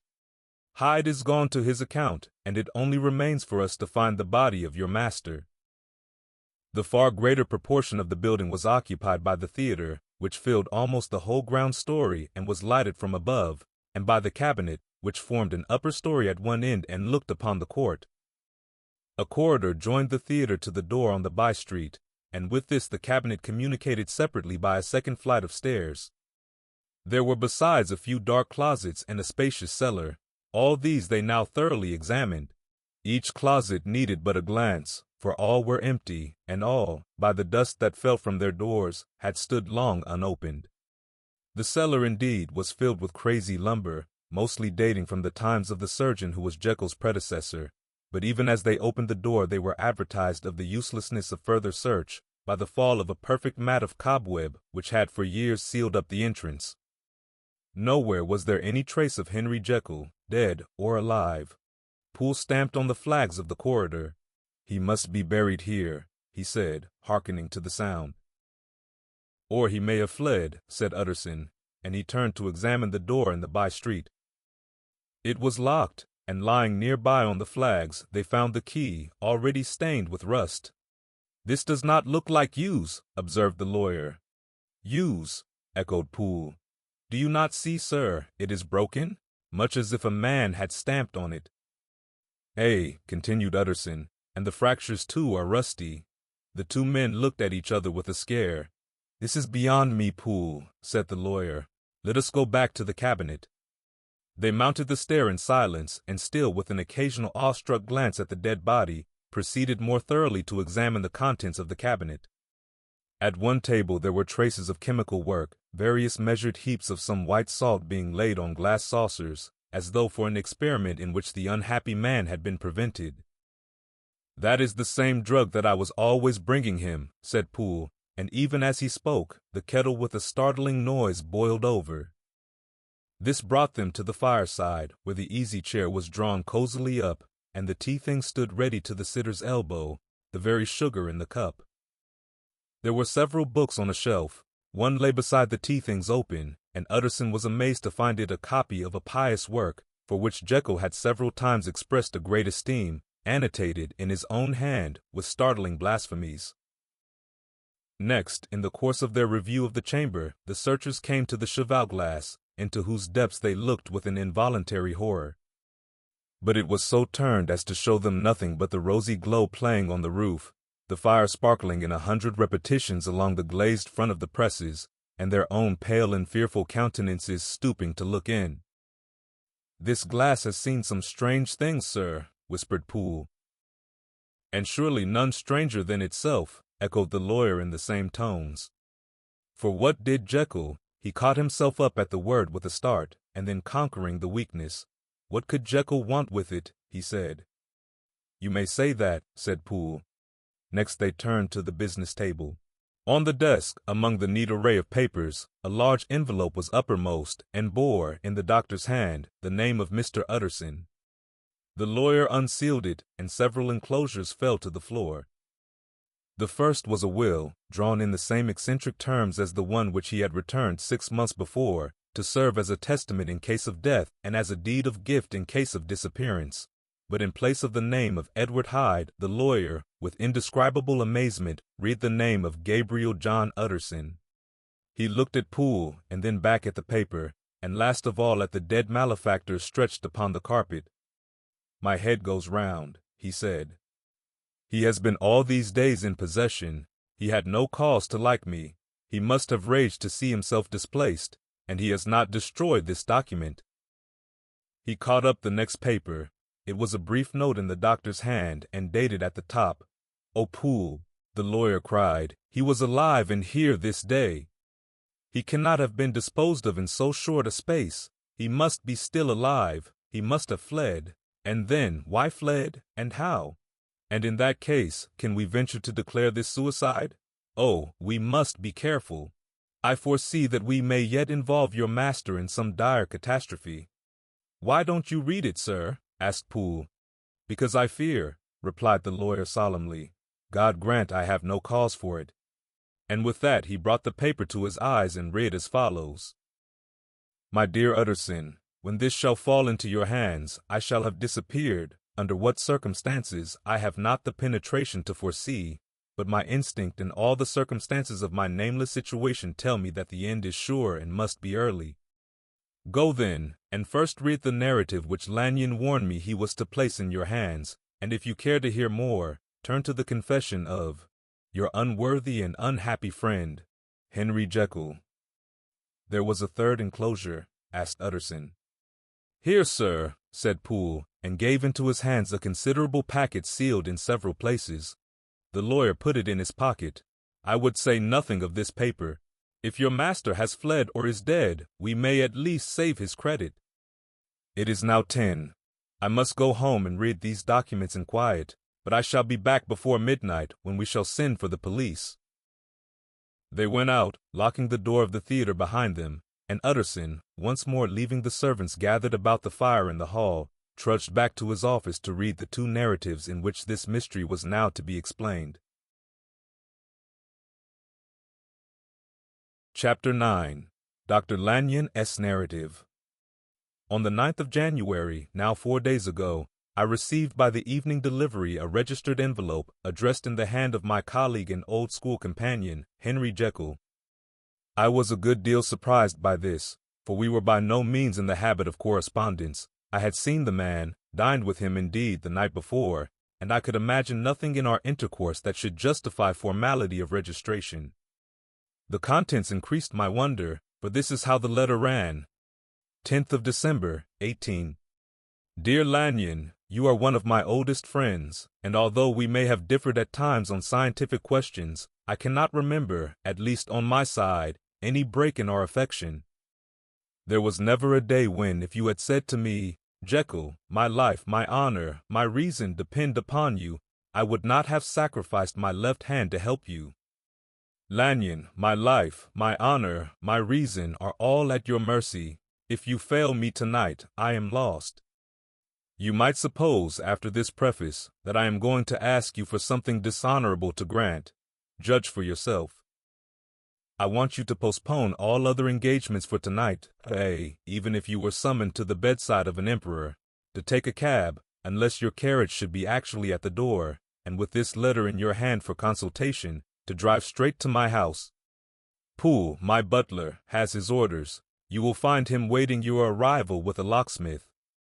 The door of my cabinet is then to be forced, and you are to go in alone, to open the glazed press, letter E, on the left hand, breaking the lock if it be shut, and to draw out with all its contents as they stand, the 4th drawer from the top or, which is the same thing, the 3rd from the bottom.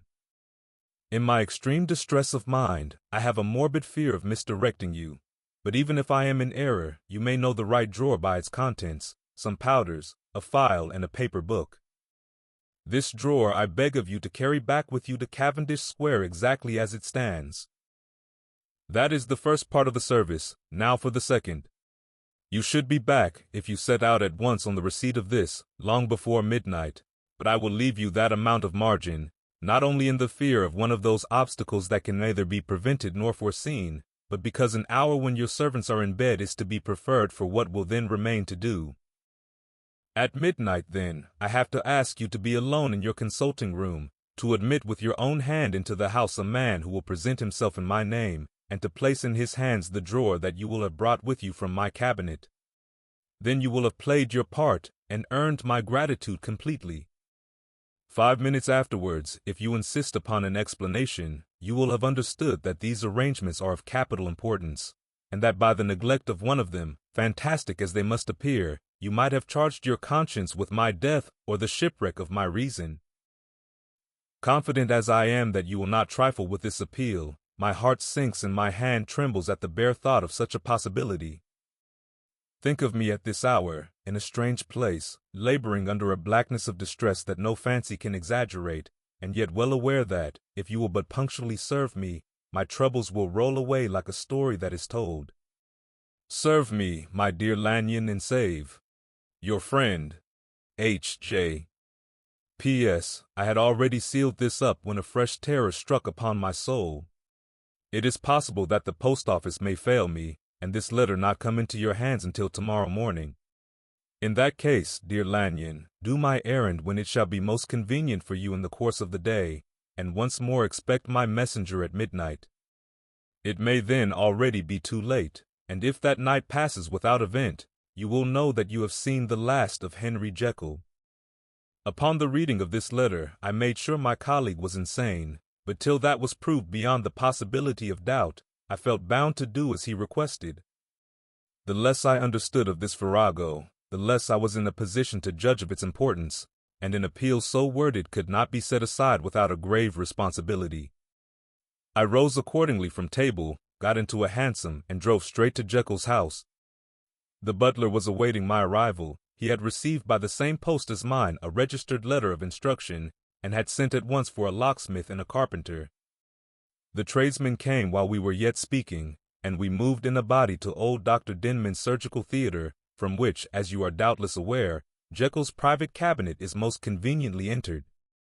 The door was very strong, the lock excellent. The carpenter avowed he would have great trouble and have to do much damage if force were to be used, and the locksmith was near despair. But this last was a handy fellow, and after 2 hours' work, the door stood open.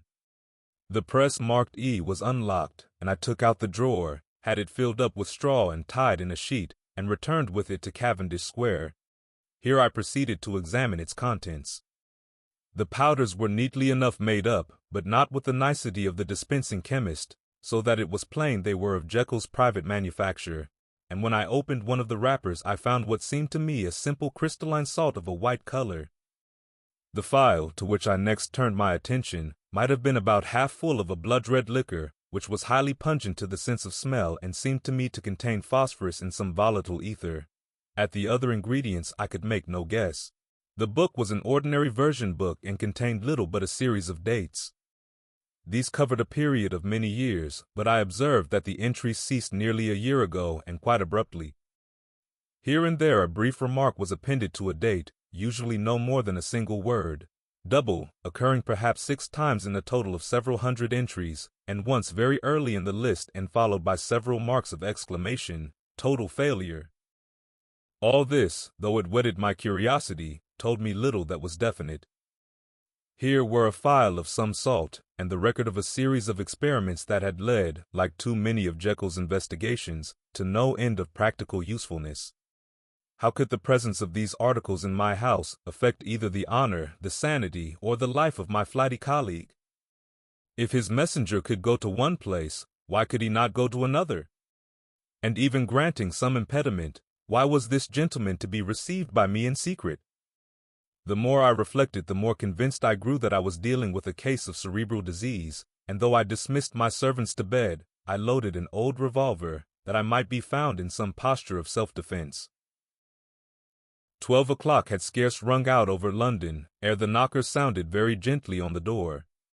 I went myself at the summons, and found a small man crouching against the pillars of the portico. "Are you come from Dr. Jekyll?" I asked. He told me yes by a constrained gesture, and when I had bidden him enter, he did not obey me without a searching backward glance into the darkness of the square. There was a policeman not far off, advancing with his bull's eye open, and at the sight, I thought my visitor started and made greater haste. These particulars struck me, I confess, disagreeably, and as I followed him into the bright light of the consulting room, I kept my hand ready on my weapon. Here, at last, I had a chance of clearly seeing him. I had never set eyes on him before, so much was certain. He was small, as I have said. I was struck besides with the shocking expression of his face, with his remarkable combination of great muscular activity and great apparent debility of constitution, and, last but not least, with the odd subjective disturbance caused by his neighborhood. This bore some resemblance to incipient rigor, and was accompanied by a marked sinking of the pulse. At the time I set it down to some idiosyncratic personal distaste, and merely wondered at the acuteness of the symptoms. But I have since had reason to believe the cause to lie much deeper in the nature of man, and to turn on some nobler hinge than the principle of hatred. This person, who had thus, from the first moment of his entrance, struck in me what I can only describe as a disgustful curiosity, was dressed in a fashion that would have made an ordinary person laughable.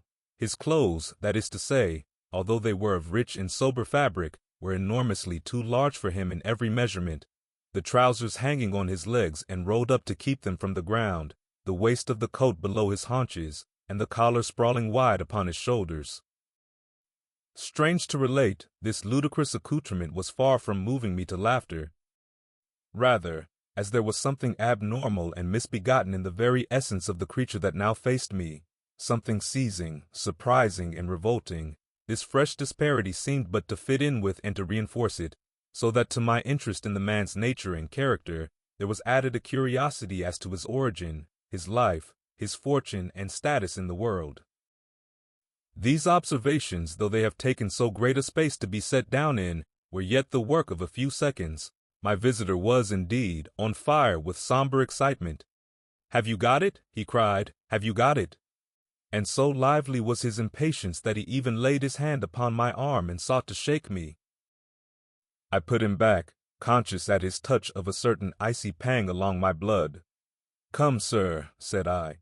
"You forget that I have not yet the pleasure of your acquaintance. Be seated, if you please." And I showed him an example, and sat down myself in my customary seat, and with as fair an imitation of my ordinary manner to a patient, as the lateness of the hour, the nature of my preoccupations, and the horror I had of my visitor, would suffer me to muster. "I beg your pardon, Dr. Lanyon," he replied civilly enough. "What you say is very well founded, and my impatience has shown its heels to my politeness. I come here at the instance of your colleague, Dr. Henry Jekyll, on a piece of business of some moment, and I understood." He paused and put his hand to his throat, and I could see, in spite of his collected manner, that he was wrestling against the approaches of the hysteria. I understood. A drawer. But here I took pity on my visitor's suspense, and some perhaps on my own growing curiosity. "There it is, sir," said I, pointing to the drawer, where it lay on the floor behind a table and still covered with the sheet. He sprang to it, and then paused, and laid his hand upon his heart. I could hear his teeth grate with the convulsive action of his jaws, and his face was so ghastly to see that I grew alarmed both for his life and reason. "Compose yourself," said I. He turned a dreadful smile to me, and as if with the decision of despair, plucked away the sheet. At sight of the contents, he uttered one loud sob of such immense relief that I sat petrified. And the next moment, in a voice that was already fairly well under control, "Have you a graduated glass?" he asked. I rose from my place with something of an effort and gave him what he asked. He thanked me with a smiling nod, measured out a few minims of the red tincture, and added one of the powders. The mixture, which was at first of a reddish hue, began, in proportion as the crystals melted, to brighten in color, to effervesce audibly, and to throw off small fumes of vapor. Suddenly, and at the same moment, the ebullition ceased, and the compound changed to a dark purple, which faded again more slowly to a watery green. My visitor, who had watched these metamorphoses with a keen eye, smiled, set down the glass upon the table, and then turned and looked upon me with an air of scrutiny. "And now," said he, "to settle what remains. Will you be wise? Will you be guided? Will you suffer me to take this glass in my hand and to go forth from your house without further parley? Or has the greed of curiosity too much command of you? Think before you answer, for it shall be done as you decide. As you decide, you shall be left as you were before, and neither richer nor wiser, unless the sense of service rendered to a man in mortal distress may be counted as a kind of riches of the soul. Or, if you shall so prefer to choose, a new province of knowledge and new avenues to fame and power shall be laid open to you, here, in this room, upon the instant, and your sight shall be blasted by a prodigy to stagger the unbelief of Satan." "Sir," said I, affecting a coolness that I was far from truly possessing, "you speak enigmas, and you will perhaps not wonder that I hear you with no very strong impression of belief. But I have gone too far in the way of inexplicable services to pause before I see the end." "It is well," replied my visitor. "Lanyon, you remember your vows. What follows is under the seal of our profession. And now, you who have so long been bound to the most narrow and material views, you who have denied the virtue of transcendental medicine, you who have derided your superiors, behold." He put the glass to his lips and drank at one gulp. A cry followed. He reeled, staggered, clutched at the table and held on, staring with injected eyes, gasping with open mouth. And as I looked there came, I thought, a change. He seemed to swell, His face became suddenly black, and the features seemed to melt and alter, and the next moment, I had sprung to my feet and leapt back against the wall, my arms raised to shield me from that prodigy, my mind submerged in terror.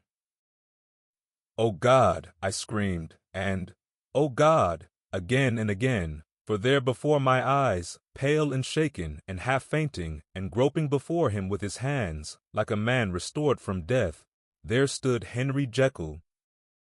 What he told me in the next hour, I cannot bring my mind to set on paper. I saw what I saw, I heard what I heard, and my soul sickened at it, and yet now when that sight has faded from my eyes, I ask myself if I believe it, and I cannot answer. My life is shaken to its roots. Sleep has left me. The deadliest terror sits by me at all hours of the day and night, and I feel that my days are numbered, and that I must die, and yet I shall die incredulous. As for the moral turpitude that man unveiled to me, even with tears of penitence, I cannot, even in memory, dwell on it without a start of horror. I will say but one thing, Utterson, and that, if you can bring your mind to credit it, will be more than enough. The creature who crept into my house that night was, on Jekyll's own confession, known by the name of Hyde and hunted for in every corner of the land as the murderer of Carew. Hasty Lanyon. Chapter 10. Henry Jekyll as full statement of the case.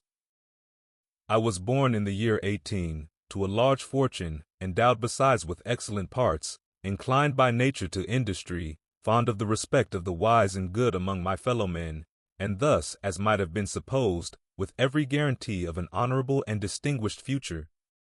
And indeed the worst of my faults was a certain impatient gaiety of disposition, such as has made the happiness of many, but such as I found it hard to reconcile with my imperious desire to carry my head high, and wear a more than commonly grave countenance before the public. Hence it came about that I concealed my pleasures, and that when I reached years of reflection, and began to look round me and take stock of my progress and position in the world, I stood already committed to a profound duplicity of life. Many a man would have even blazoned such irregularities as I was guilty of, but from the high views that I had set before me, I regarded and hid them with an almost morbid sense of shame. It was thus rather the exacting nature of my aspirations than any particular degradation in my faults that made me what I was, and, with even a deeper trench than in the majority of men, severed in me those provinces of good and ill which divide and compound man's dual nature. In this case, I was driven to reflect deeply and inveterately on that hard law of life, which lies at the root of religion and is one of the most plentiful springs of distress. Though so profound a double-dealer, I was in no sense a hypocrite. Both sides of me were in dead earnest. I was no more myself when I laid aside restraint and plunged in shame, than when I labored, in the eye of day, at the furtherance of knowledge or the relief of sorrow and suffering. And it chanced that the direction of my scientific studies, which led wholly towards the mystic and the transcendental, reacted and shed a strong light on this consciousness of the perennial war among my members. With every day, and from both sides of my intelligence, the moral and the intellectual, I thus drew steadily nearer to that truth, by whose partial discovery I have been doomed to such a dreadful shipwreck, that man is not truly one, but truly two. I say two, because the state of my own knowledge does not pass beyond that point. Others will follow, others will outstrip me on the same lines, and I hazard the guess that man will be ultimately known for a mere polity of multifarious, incongruous, and independent denizens. I, for my part, from the nature of my life, advanced infallibly in one direction, and in one direction only. It was on the moral side, and in my own person, that I learned to recognize the thorough and primitive duality of man. I saw that, of the two natures that contended in the field of my consciousness, even if I could rightly be said to be either, it was only because I was radically both, and from an early date, even before the course of my scientific discoveries had begun to suggest the most naked possibility of such a miracle, I had learned to dwell with pleasure, as a beloved daydream, on the thought of the separation of these elements. If each, I told myself, could be housed in separate identities, life would be relieved of all that was unbearable.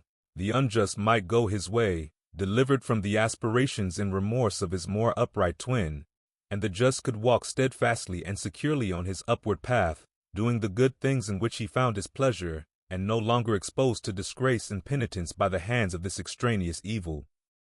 It was the curse of mankind that these incongruous faggots were thus bound together, that in the agonized womb of consciousness, these polar twins should be continuously struggling. How then were they dissociated? I was so far in my reflections when, as I have said, a side light began to shine upon the subject from the laboratory table. I began to perceive more deeply than it has ever yet been stated, the trembling immateriality, the mist-like transience of this seemingly so solid body in which we walk attired. Certain agents I found to have the power to shake and pluck back that fleshly vestment, even as a wind might toss the curtains of a pavilion. For two good reasons I will not enter deeply into this scientific branch of my confession. First, because I have been made to learn that the doom and burthen of our life is bound forever on man's shoulders, and when the attempt is made to cast it off, it but returns upon us with more unfamiliar and more awful pressure.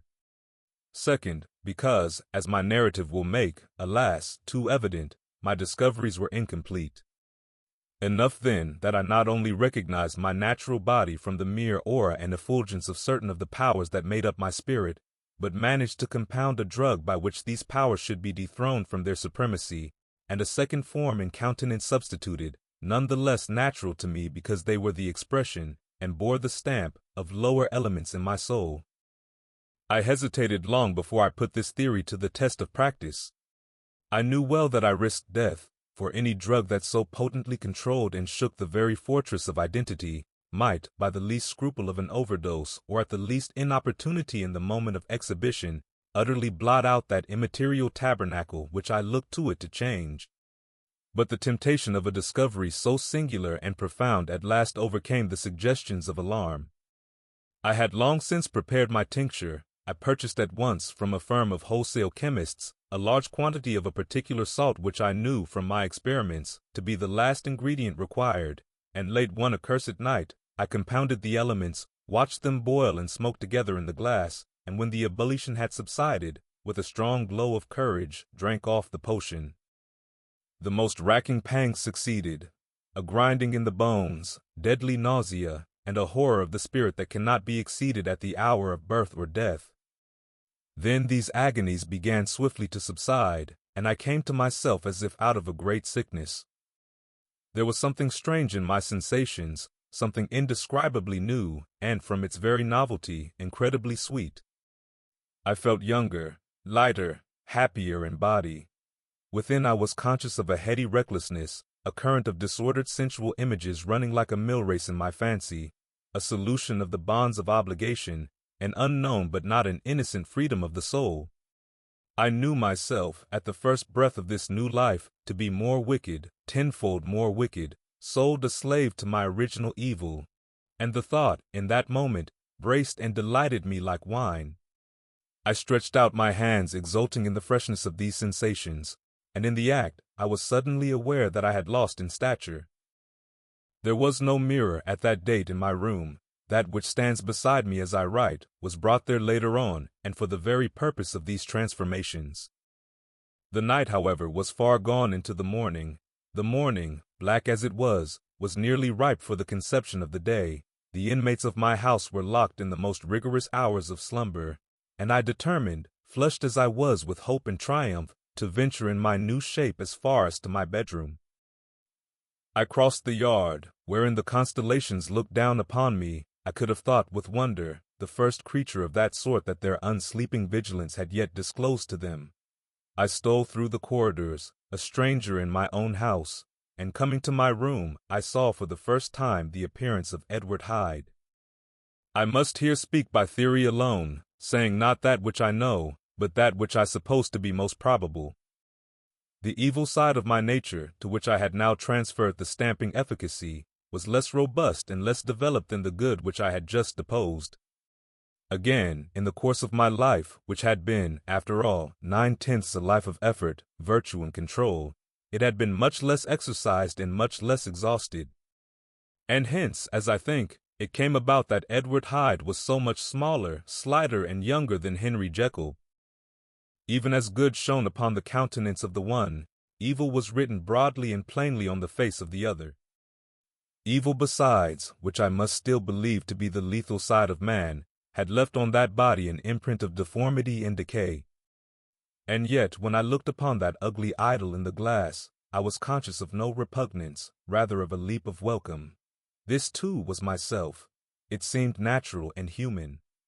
In my eyes it bore a livelier image of the spirit. It seemed more express and single than the imperfect and divided countenance I had been hitherto accustomed to call mine, and in so far I was doubtless right. I have observed that when I wore the semblance of Edward Hyde, none could come near to me at first without a visible misgiving of the flesh. This, as I take it, was because all human beings, as we meet them, are commingled out of good and evil, and Edward Hyde, alone in the ranks of mankind, was pure evil. I lingered but a moment at the mirror. The second and conclusive experiment had yet to be attempted. It yet remained to be seen if I had lost my identity beyond redemption and must flee before daylight from a house that was no longer mine. And hurrying back to my cabinet, I once more prepared and drank the cup, once more suffered the pangs of dissolution, and came to myself once more with the character, the stature, and the face of Henry Jekyll. That night I had come to the fatal crossroads. Had I approached my discovery in a more noble spirit, had I risked the experiment while under the empire of generous or pious aspirations, all must have been otherwise, and from these agonies of death and birth, I had come forth an angel instead of a fiend. The drug had no discriminating action. It was neither diabolical nor divine. It but shook the doors of the prison house of my disposition, and like the captives of Philippi, that which stood within ran forth. At that time my virtue slumbered. My evil, kept awake by ambition, was alert and swift to seize the occasion, and the thing that was projected was Edward Hyde. Hence, although I had now two characters as well as two appearances, one was wholly evil, and the other was still the old Henry Jekyll, that incongruous compound of whose reformation and improvement I had already learned to despair. The movement was thus wholly toward the worse. Even at that time, I had not conquered my aversions to the dryness of a life of study. I would still be merrily disposed at times, and as my pleasures were, to say the least, undignified, and I was not only well known and highly considered, but growing towards the elderly man, this incoherency of my life was daily growing more unwelcome. It was on this side that my new power tempted me until I fell in slavery. I had but to drink the cup, to doff at once the body of the noted professor, and to assume, like a thick cloak, that of Edward Hyde. I smiled at the notion. It seemed to me at the time to be humorous, and I made my preparations with the most studious care. I took and furnished that house in Soho, to which Hyde was tracked by the police, and engaged as a housekeeper a creature whom I knew well to be silent and unscrupulous. On the other side, I announced to my servants that a Mr. Hyde, whom I described, was to have full liberty and power about my house in the square, and to parry mishaps, I even called and made myself a familiar object in my second character. I next drew up that will to which you so much objected, so that if anything befell me in the person of Dr. Jekyll, I could enter on that of Edward Hyde without pecuniary loss. And thus fortified, as I supposed, on every side, I began to profit by the strange immunities of my position. Men have before hired bravos to transact their crimes, while their own person and reputation sat under shelter. I was the first that ever did so for his pleasures. I was the first that could plod in the public eye with a load of genial respectability, and in a moment, like a schoolboy, strip off these lendings and spring headlong into the sea of liberty. But for me, in my impenetrable mantle, the safety was complete. Think of it, I did not even exist. Let me but escape into my laboratory door, give me but a second or two to mix and swallow the draught that I had always standing ready, and whatever he had done, Edward Hyde would pass away like the stain of breath upon a mirror, and there in his stead, quietly at home, trimming the midnight lamp in his study, a man who could afford to laugh at suspicion, would be Henry Jekyll. The pleasures which I made haste to seek in my disguise were, as I have said, undignified. I would scarce use a harder term. But in the hands of Edward Hyde, they soon began to turn toward the monstrous. When I would come back from these excursions, I was often plunged into a kind of wonder at my vicarious depravity.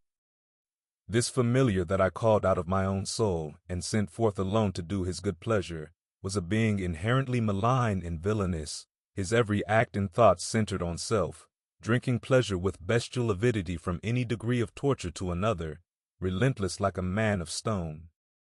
Henry Jekyll stood at times aghast before the acts of Edward Hyde, but the situation was apart from ordinary laws, and insidiously relaxed the grasp of conscience. It was Hyde, after all, and Hyde alone, that was guilty. Jekyll was no worse. He woke again to his good qualities seemingly unimpaired. He would even make haste, where it was possible, to undo the evil done by Hyde, and thus his conscience slumbered. Into the details of the infamy at which I thus connived, for even now I can scarce grant that I committed it, I have no design of entering. I mean but to point out the warnings and the successive steps with which my chastisement approached. I met with one accident which, as it brought on no consequence, I shall no more than mention. An act of cruelty to a child aroused against me the anger of a passer-by, whom I recognized the other day in the person of your kinsman. The doctor and the child's family joined him. There were moments when I feared for my life, and at last, in order to pacify their too just resentment, Edward Hyde had to bring them to the door and pay them in a check drawn in the name of Henry Jekyll. But this danger was easily eliminated from the future by opening an account at another bank in the name of Edward Hyde himself, and when, by sloping my own hand backward, I had supplied my double with a signature, I thought I sat beyond the reach of fate. Some 2 months before the murder of Sir Danvers, I had been out for one of my adventures, had returned at a late hour, and woke the next day in bed with somewhat odd sensations. It was in vain I looked about me. In vain I saw the decent furniture and tall proportions of my room in the square. In vain that I recognized the pattern of the bed curtains and the design of the mahogany frame. Something still kept insisting that I was not where I was, that I had not wakened where I seemed to be, but in the little room in Soho where I was accustomed to sleep in the body of Edward Hyde. I smiled to myself, and in my psychological way, began lazily to inquire into the elements of this illusion, occasionally, even as I did so, dropping back into a comfortable morning doze. I was still so engaged when, in one of my more wakeful moments, my eyes fell upon my hand. Now the hand of Henry Jekyll, as you have often remarked, was professional in shape and size. It was large, firm, white, and comely. But the hand which I now saw, clearly enough, in the yellow light of a mid-London morning, lying half shut on the bedclothes, was lean, corded, knuckly, of a dusky pallor and thickly shaded with a swart growth of hair. It was the hand of Edward Hyde. I must have stared upon it for near half a minute, sunk as I was in the mere stupidity of wonder, before terror woke up in my breast as sudden and startling as the crash of cymbals, and bounding from my bed, I rushed to the mirror. At the sight that met my eyes, my blood was changed into something exquisitely thin and icy. Yes, I had gone to bed Henry Jekyll. I had awakened Edward Hyde. How was this to be explained?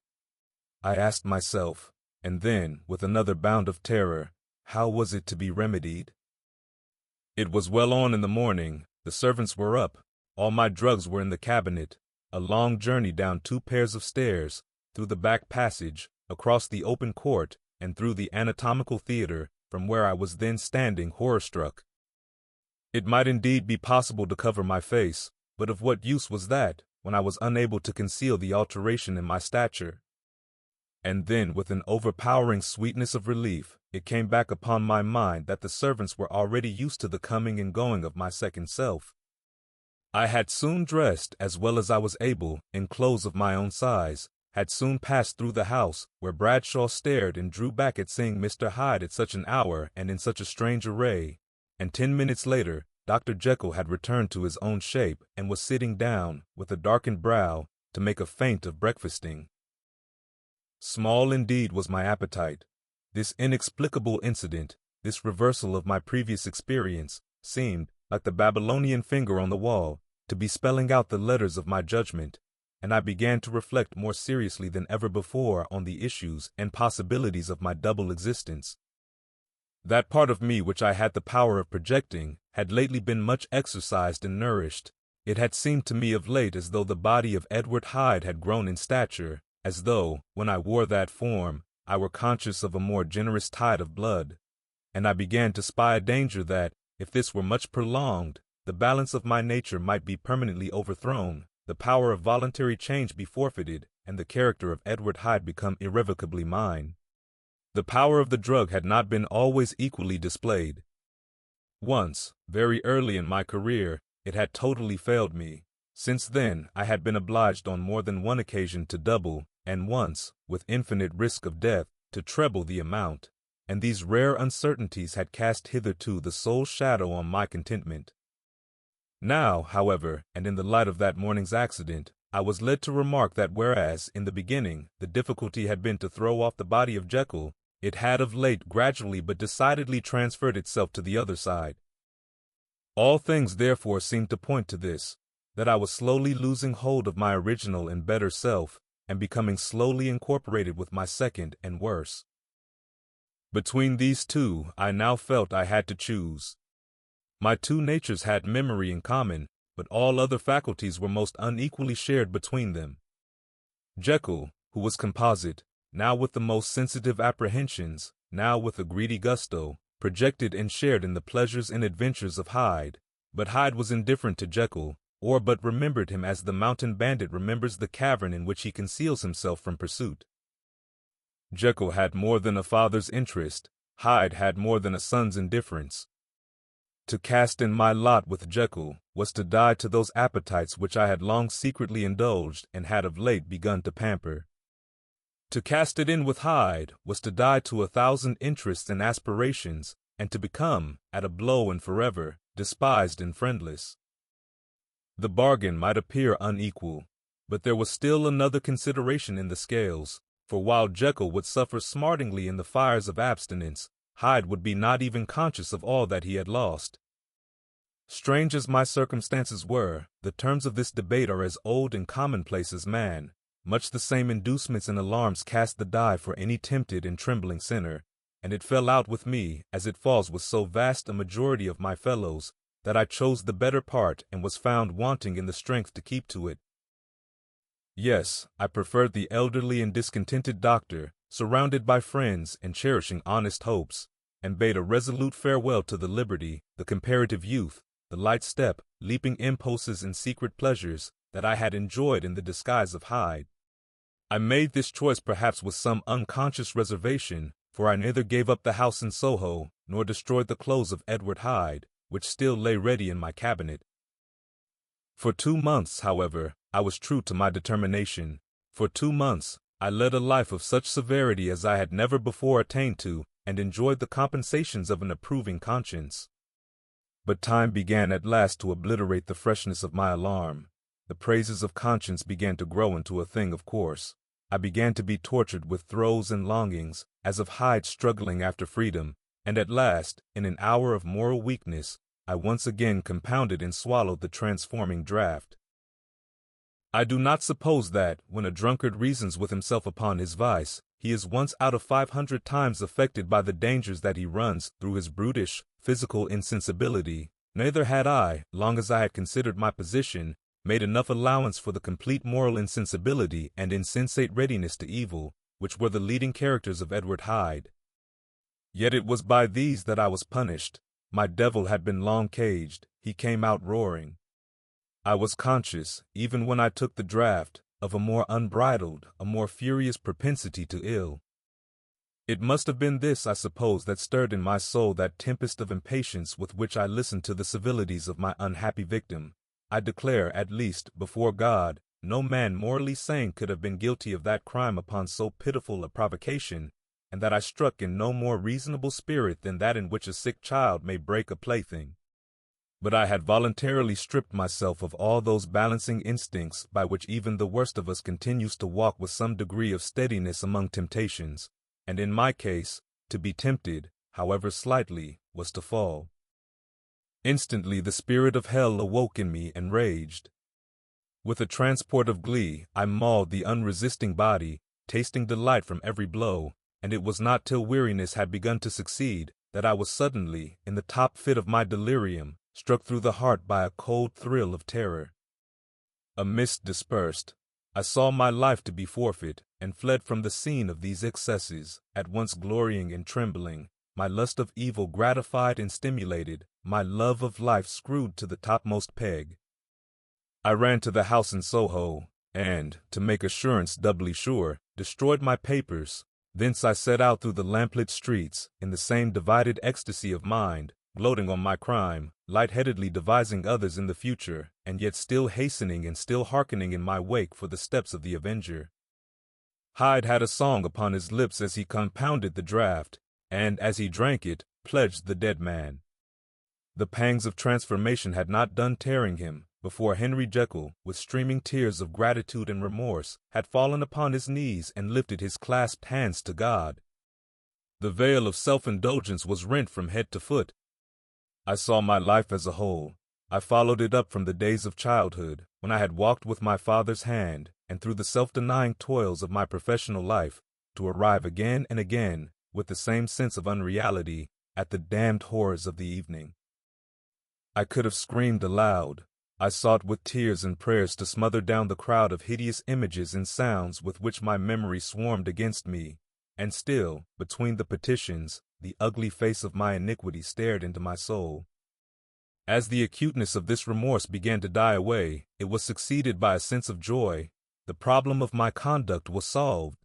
Hyde was thenceforth impossible. Whether I would or not, I was now confined to the better part of my existence, and oh, how I rejoiced to think of it! With what willing humility I embraced anew the restrictions of natural life. With what sincere renunciation I locked the door by which I had so often gone and come, and ground the key under my heel. The next day came the news that the murder had not been overlooked, that the guilt of Hyde was patent to the world, and that the victim was a man high in public estimation. It was not only a crime, it had been a tragic folly.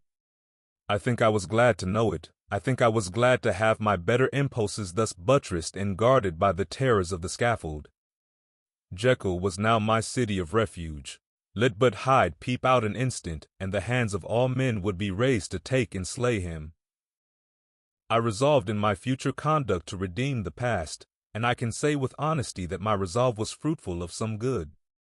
You know yourself how earnestly, in the last months of the last year, I labored to relieve suffering. You know that much was done for others, and that the days passed quietly, almost happily for myself. Nor can I truly say that I wearied of this beneficent and innocent life. I think instead that I daily enjoyed it more completely, but I was still cursed with my duality of purpose, and as the first edge of my penitence wore off, the lower side of me, so long indulged, so recently chained down, began to growl for license. Not that I dreamed of resuscitating Hyde. The bare idea of that would startle me to frenzy.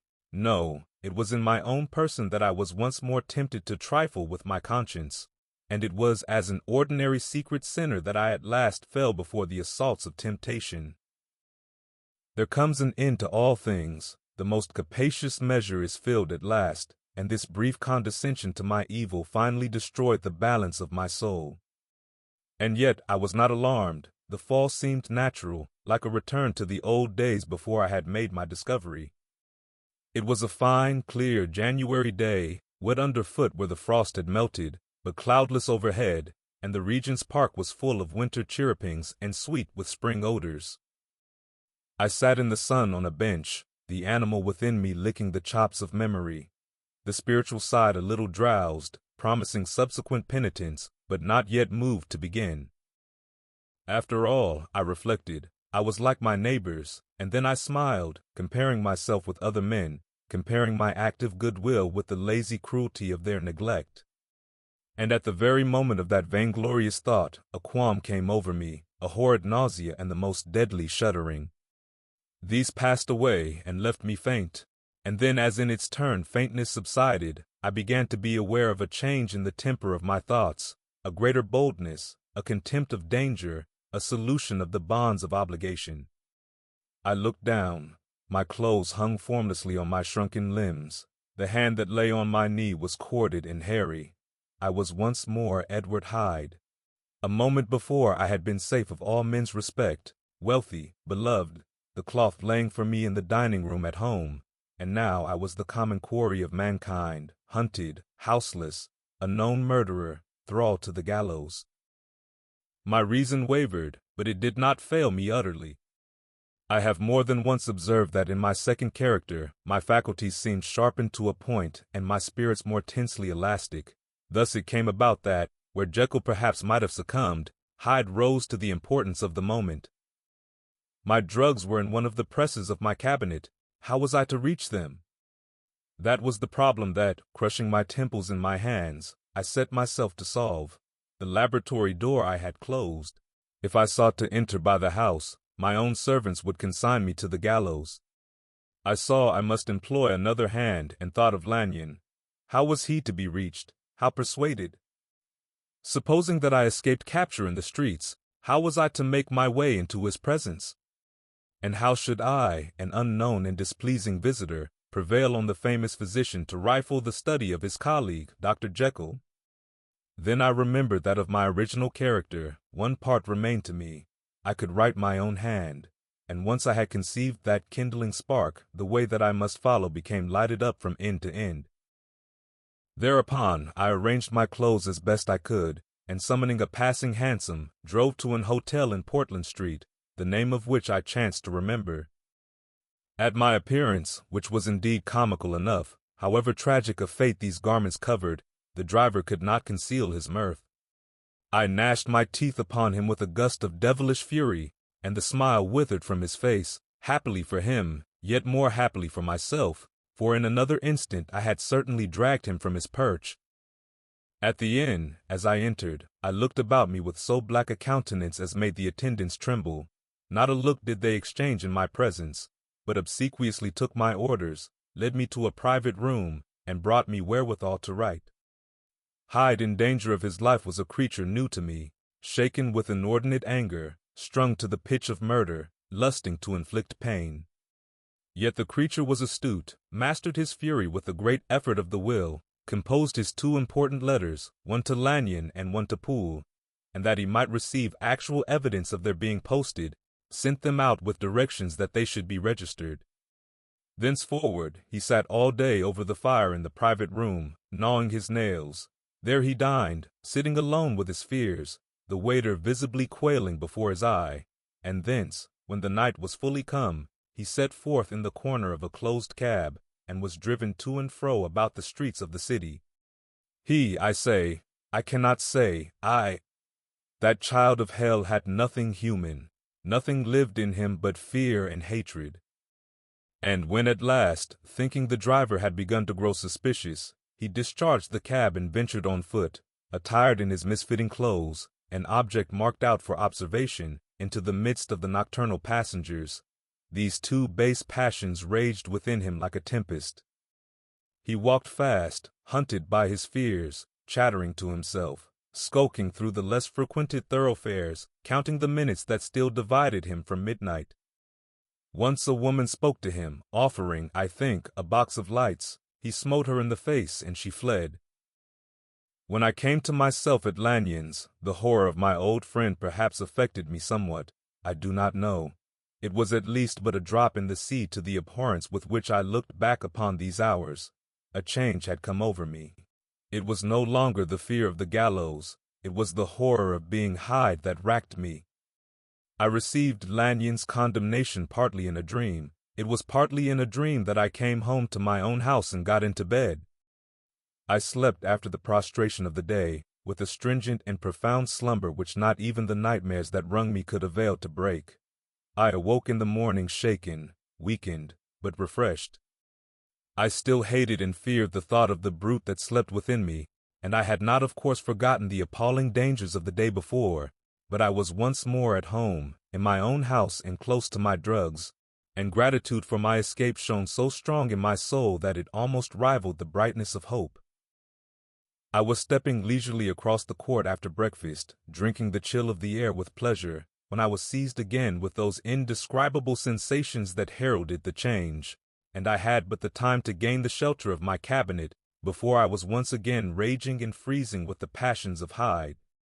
It took on this occasion a double dose to recall me to myself, and alas, 6 hours after, as I sat looking sadly in the fire, the pangs returned, and the drug had to be re-administered.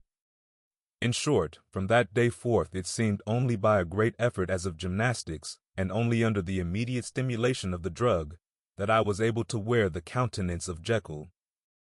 At all hours of the day and night I would be taken with a premonitory shudder. Above all, if I slept or even dozed for a moment in my chair, it was always as Hyde that I awakened.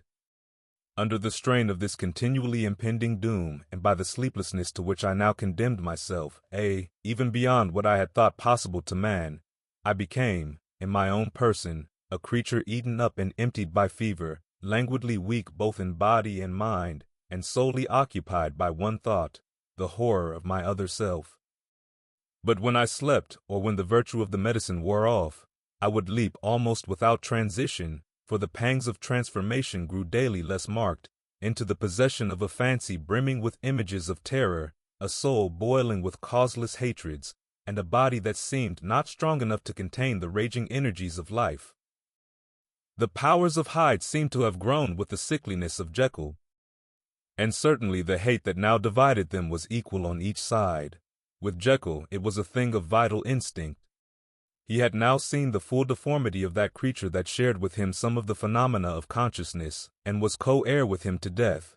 And beyond these links of community, which in themselves made the most poignant part of his distress, he thought of Hyde, for all his energy of life, as of something not only hellish but inorganic. This was the shocking thing, that the slime of the pit seemed to utter cries and voices, that the amorphous dust gesticulated and sinned, that what was dead, and had no shape, should usurp the offices of life. And this again, that insurgent horror was knit to him closer than a wife, closer than an eye, lay caged in his flesh, where he heard it mutter and felt it struggle to be born, and at every hour of weakness, and in the confidence of slumber, prevailed against him and deposed him out of life. The hatred of Hyde for Jekyll was of a different order. His terror of the gallows drove him continually to commit temporary suicide, and return to his subordinate station of a part instead of a person. But he loathed the necessity, he loathed the despondency into which Jekyll was now fallen, and he resented the dislike with which he was himself regarded. Hence the ape-like tricks that he would play me, scrawling in my own hand blasphemies on the pages of my books, burning the letters and destroying the portrait of my father. And indeed, had it not been for his fear of death, he would long ago have ruined himself in order to involve me in the ruin. But his love of life is wonderful. I go further. I, who sicken and freeze at the mere thought of him, when I recall the abjection and passion of this attachment, and when I know how he fears my power to cut him off by suicide, I find it in my heart to pity him. It is useless, and the time awfully fails me, to prolong this description. No one has ever suffered such torments, let that suffice, and yet even to these, habit brought, no, not alleviation, but a certain callousness of soul, a certain acquiescence of despair, and my punishment might have gone on for years, but for the last calamity which has now fallen, and which has finally severed me from my own face and nature. My provision of the salt, which had never been renewed since the date of the first experiment, began to run low. I sent out for a fresh supply and mixed the draught. The ebullition followed, and the first change of color, not the second. I drank it, and it was without efficiency. You will learn from Poole how I have had London ransacked. It was in vain, and I am now persuaded that my first supply was impure, and that it was that unknown impurity which lent efficacy to the draught. About a week has passed, and I am now finishing this statement under the influence of the last of the old powders. This, then, is the last time, short of a miracle, that Henry Jekyll can think his own thoughts or see his own face, now how sadly altered, in the glass. Nor must I delay too long to bring my writing to an end, for if my narrative has hitherto escaped destruction, it has been by a combination of great prudence and great good luck. Should the throes of change take me in the act of writing it, Hyde will tear it in pieces, but if some time shall have elapsed after I have laid it by, his wonderful selfishness and circumscription to the moment will probably save it once again from the action of his ape-like spite. And indeed the doom that is closing on us both has already changed and crushed him.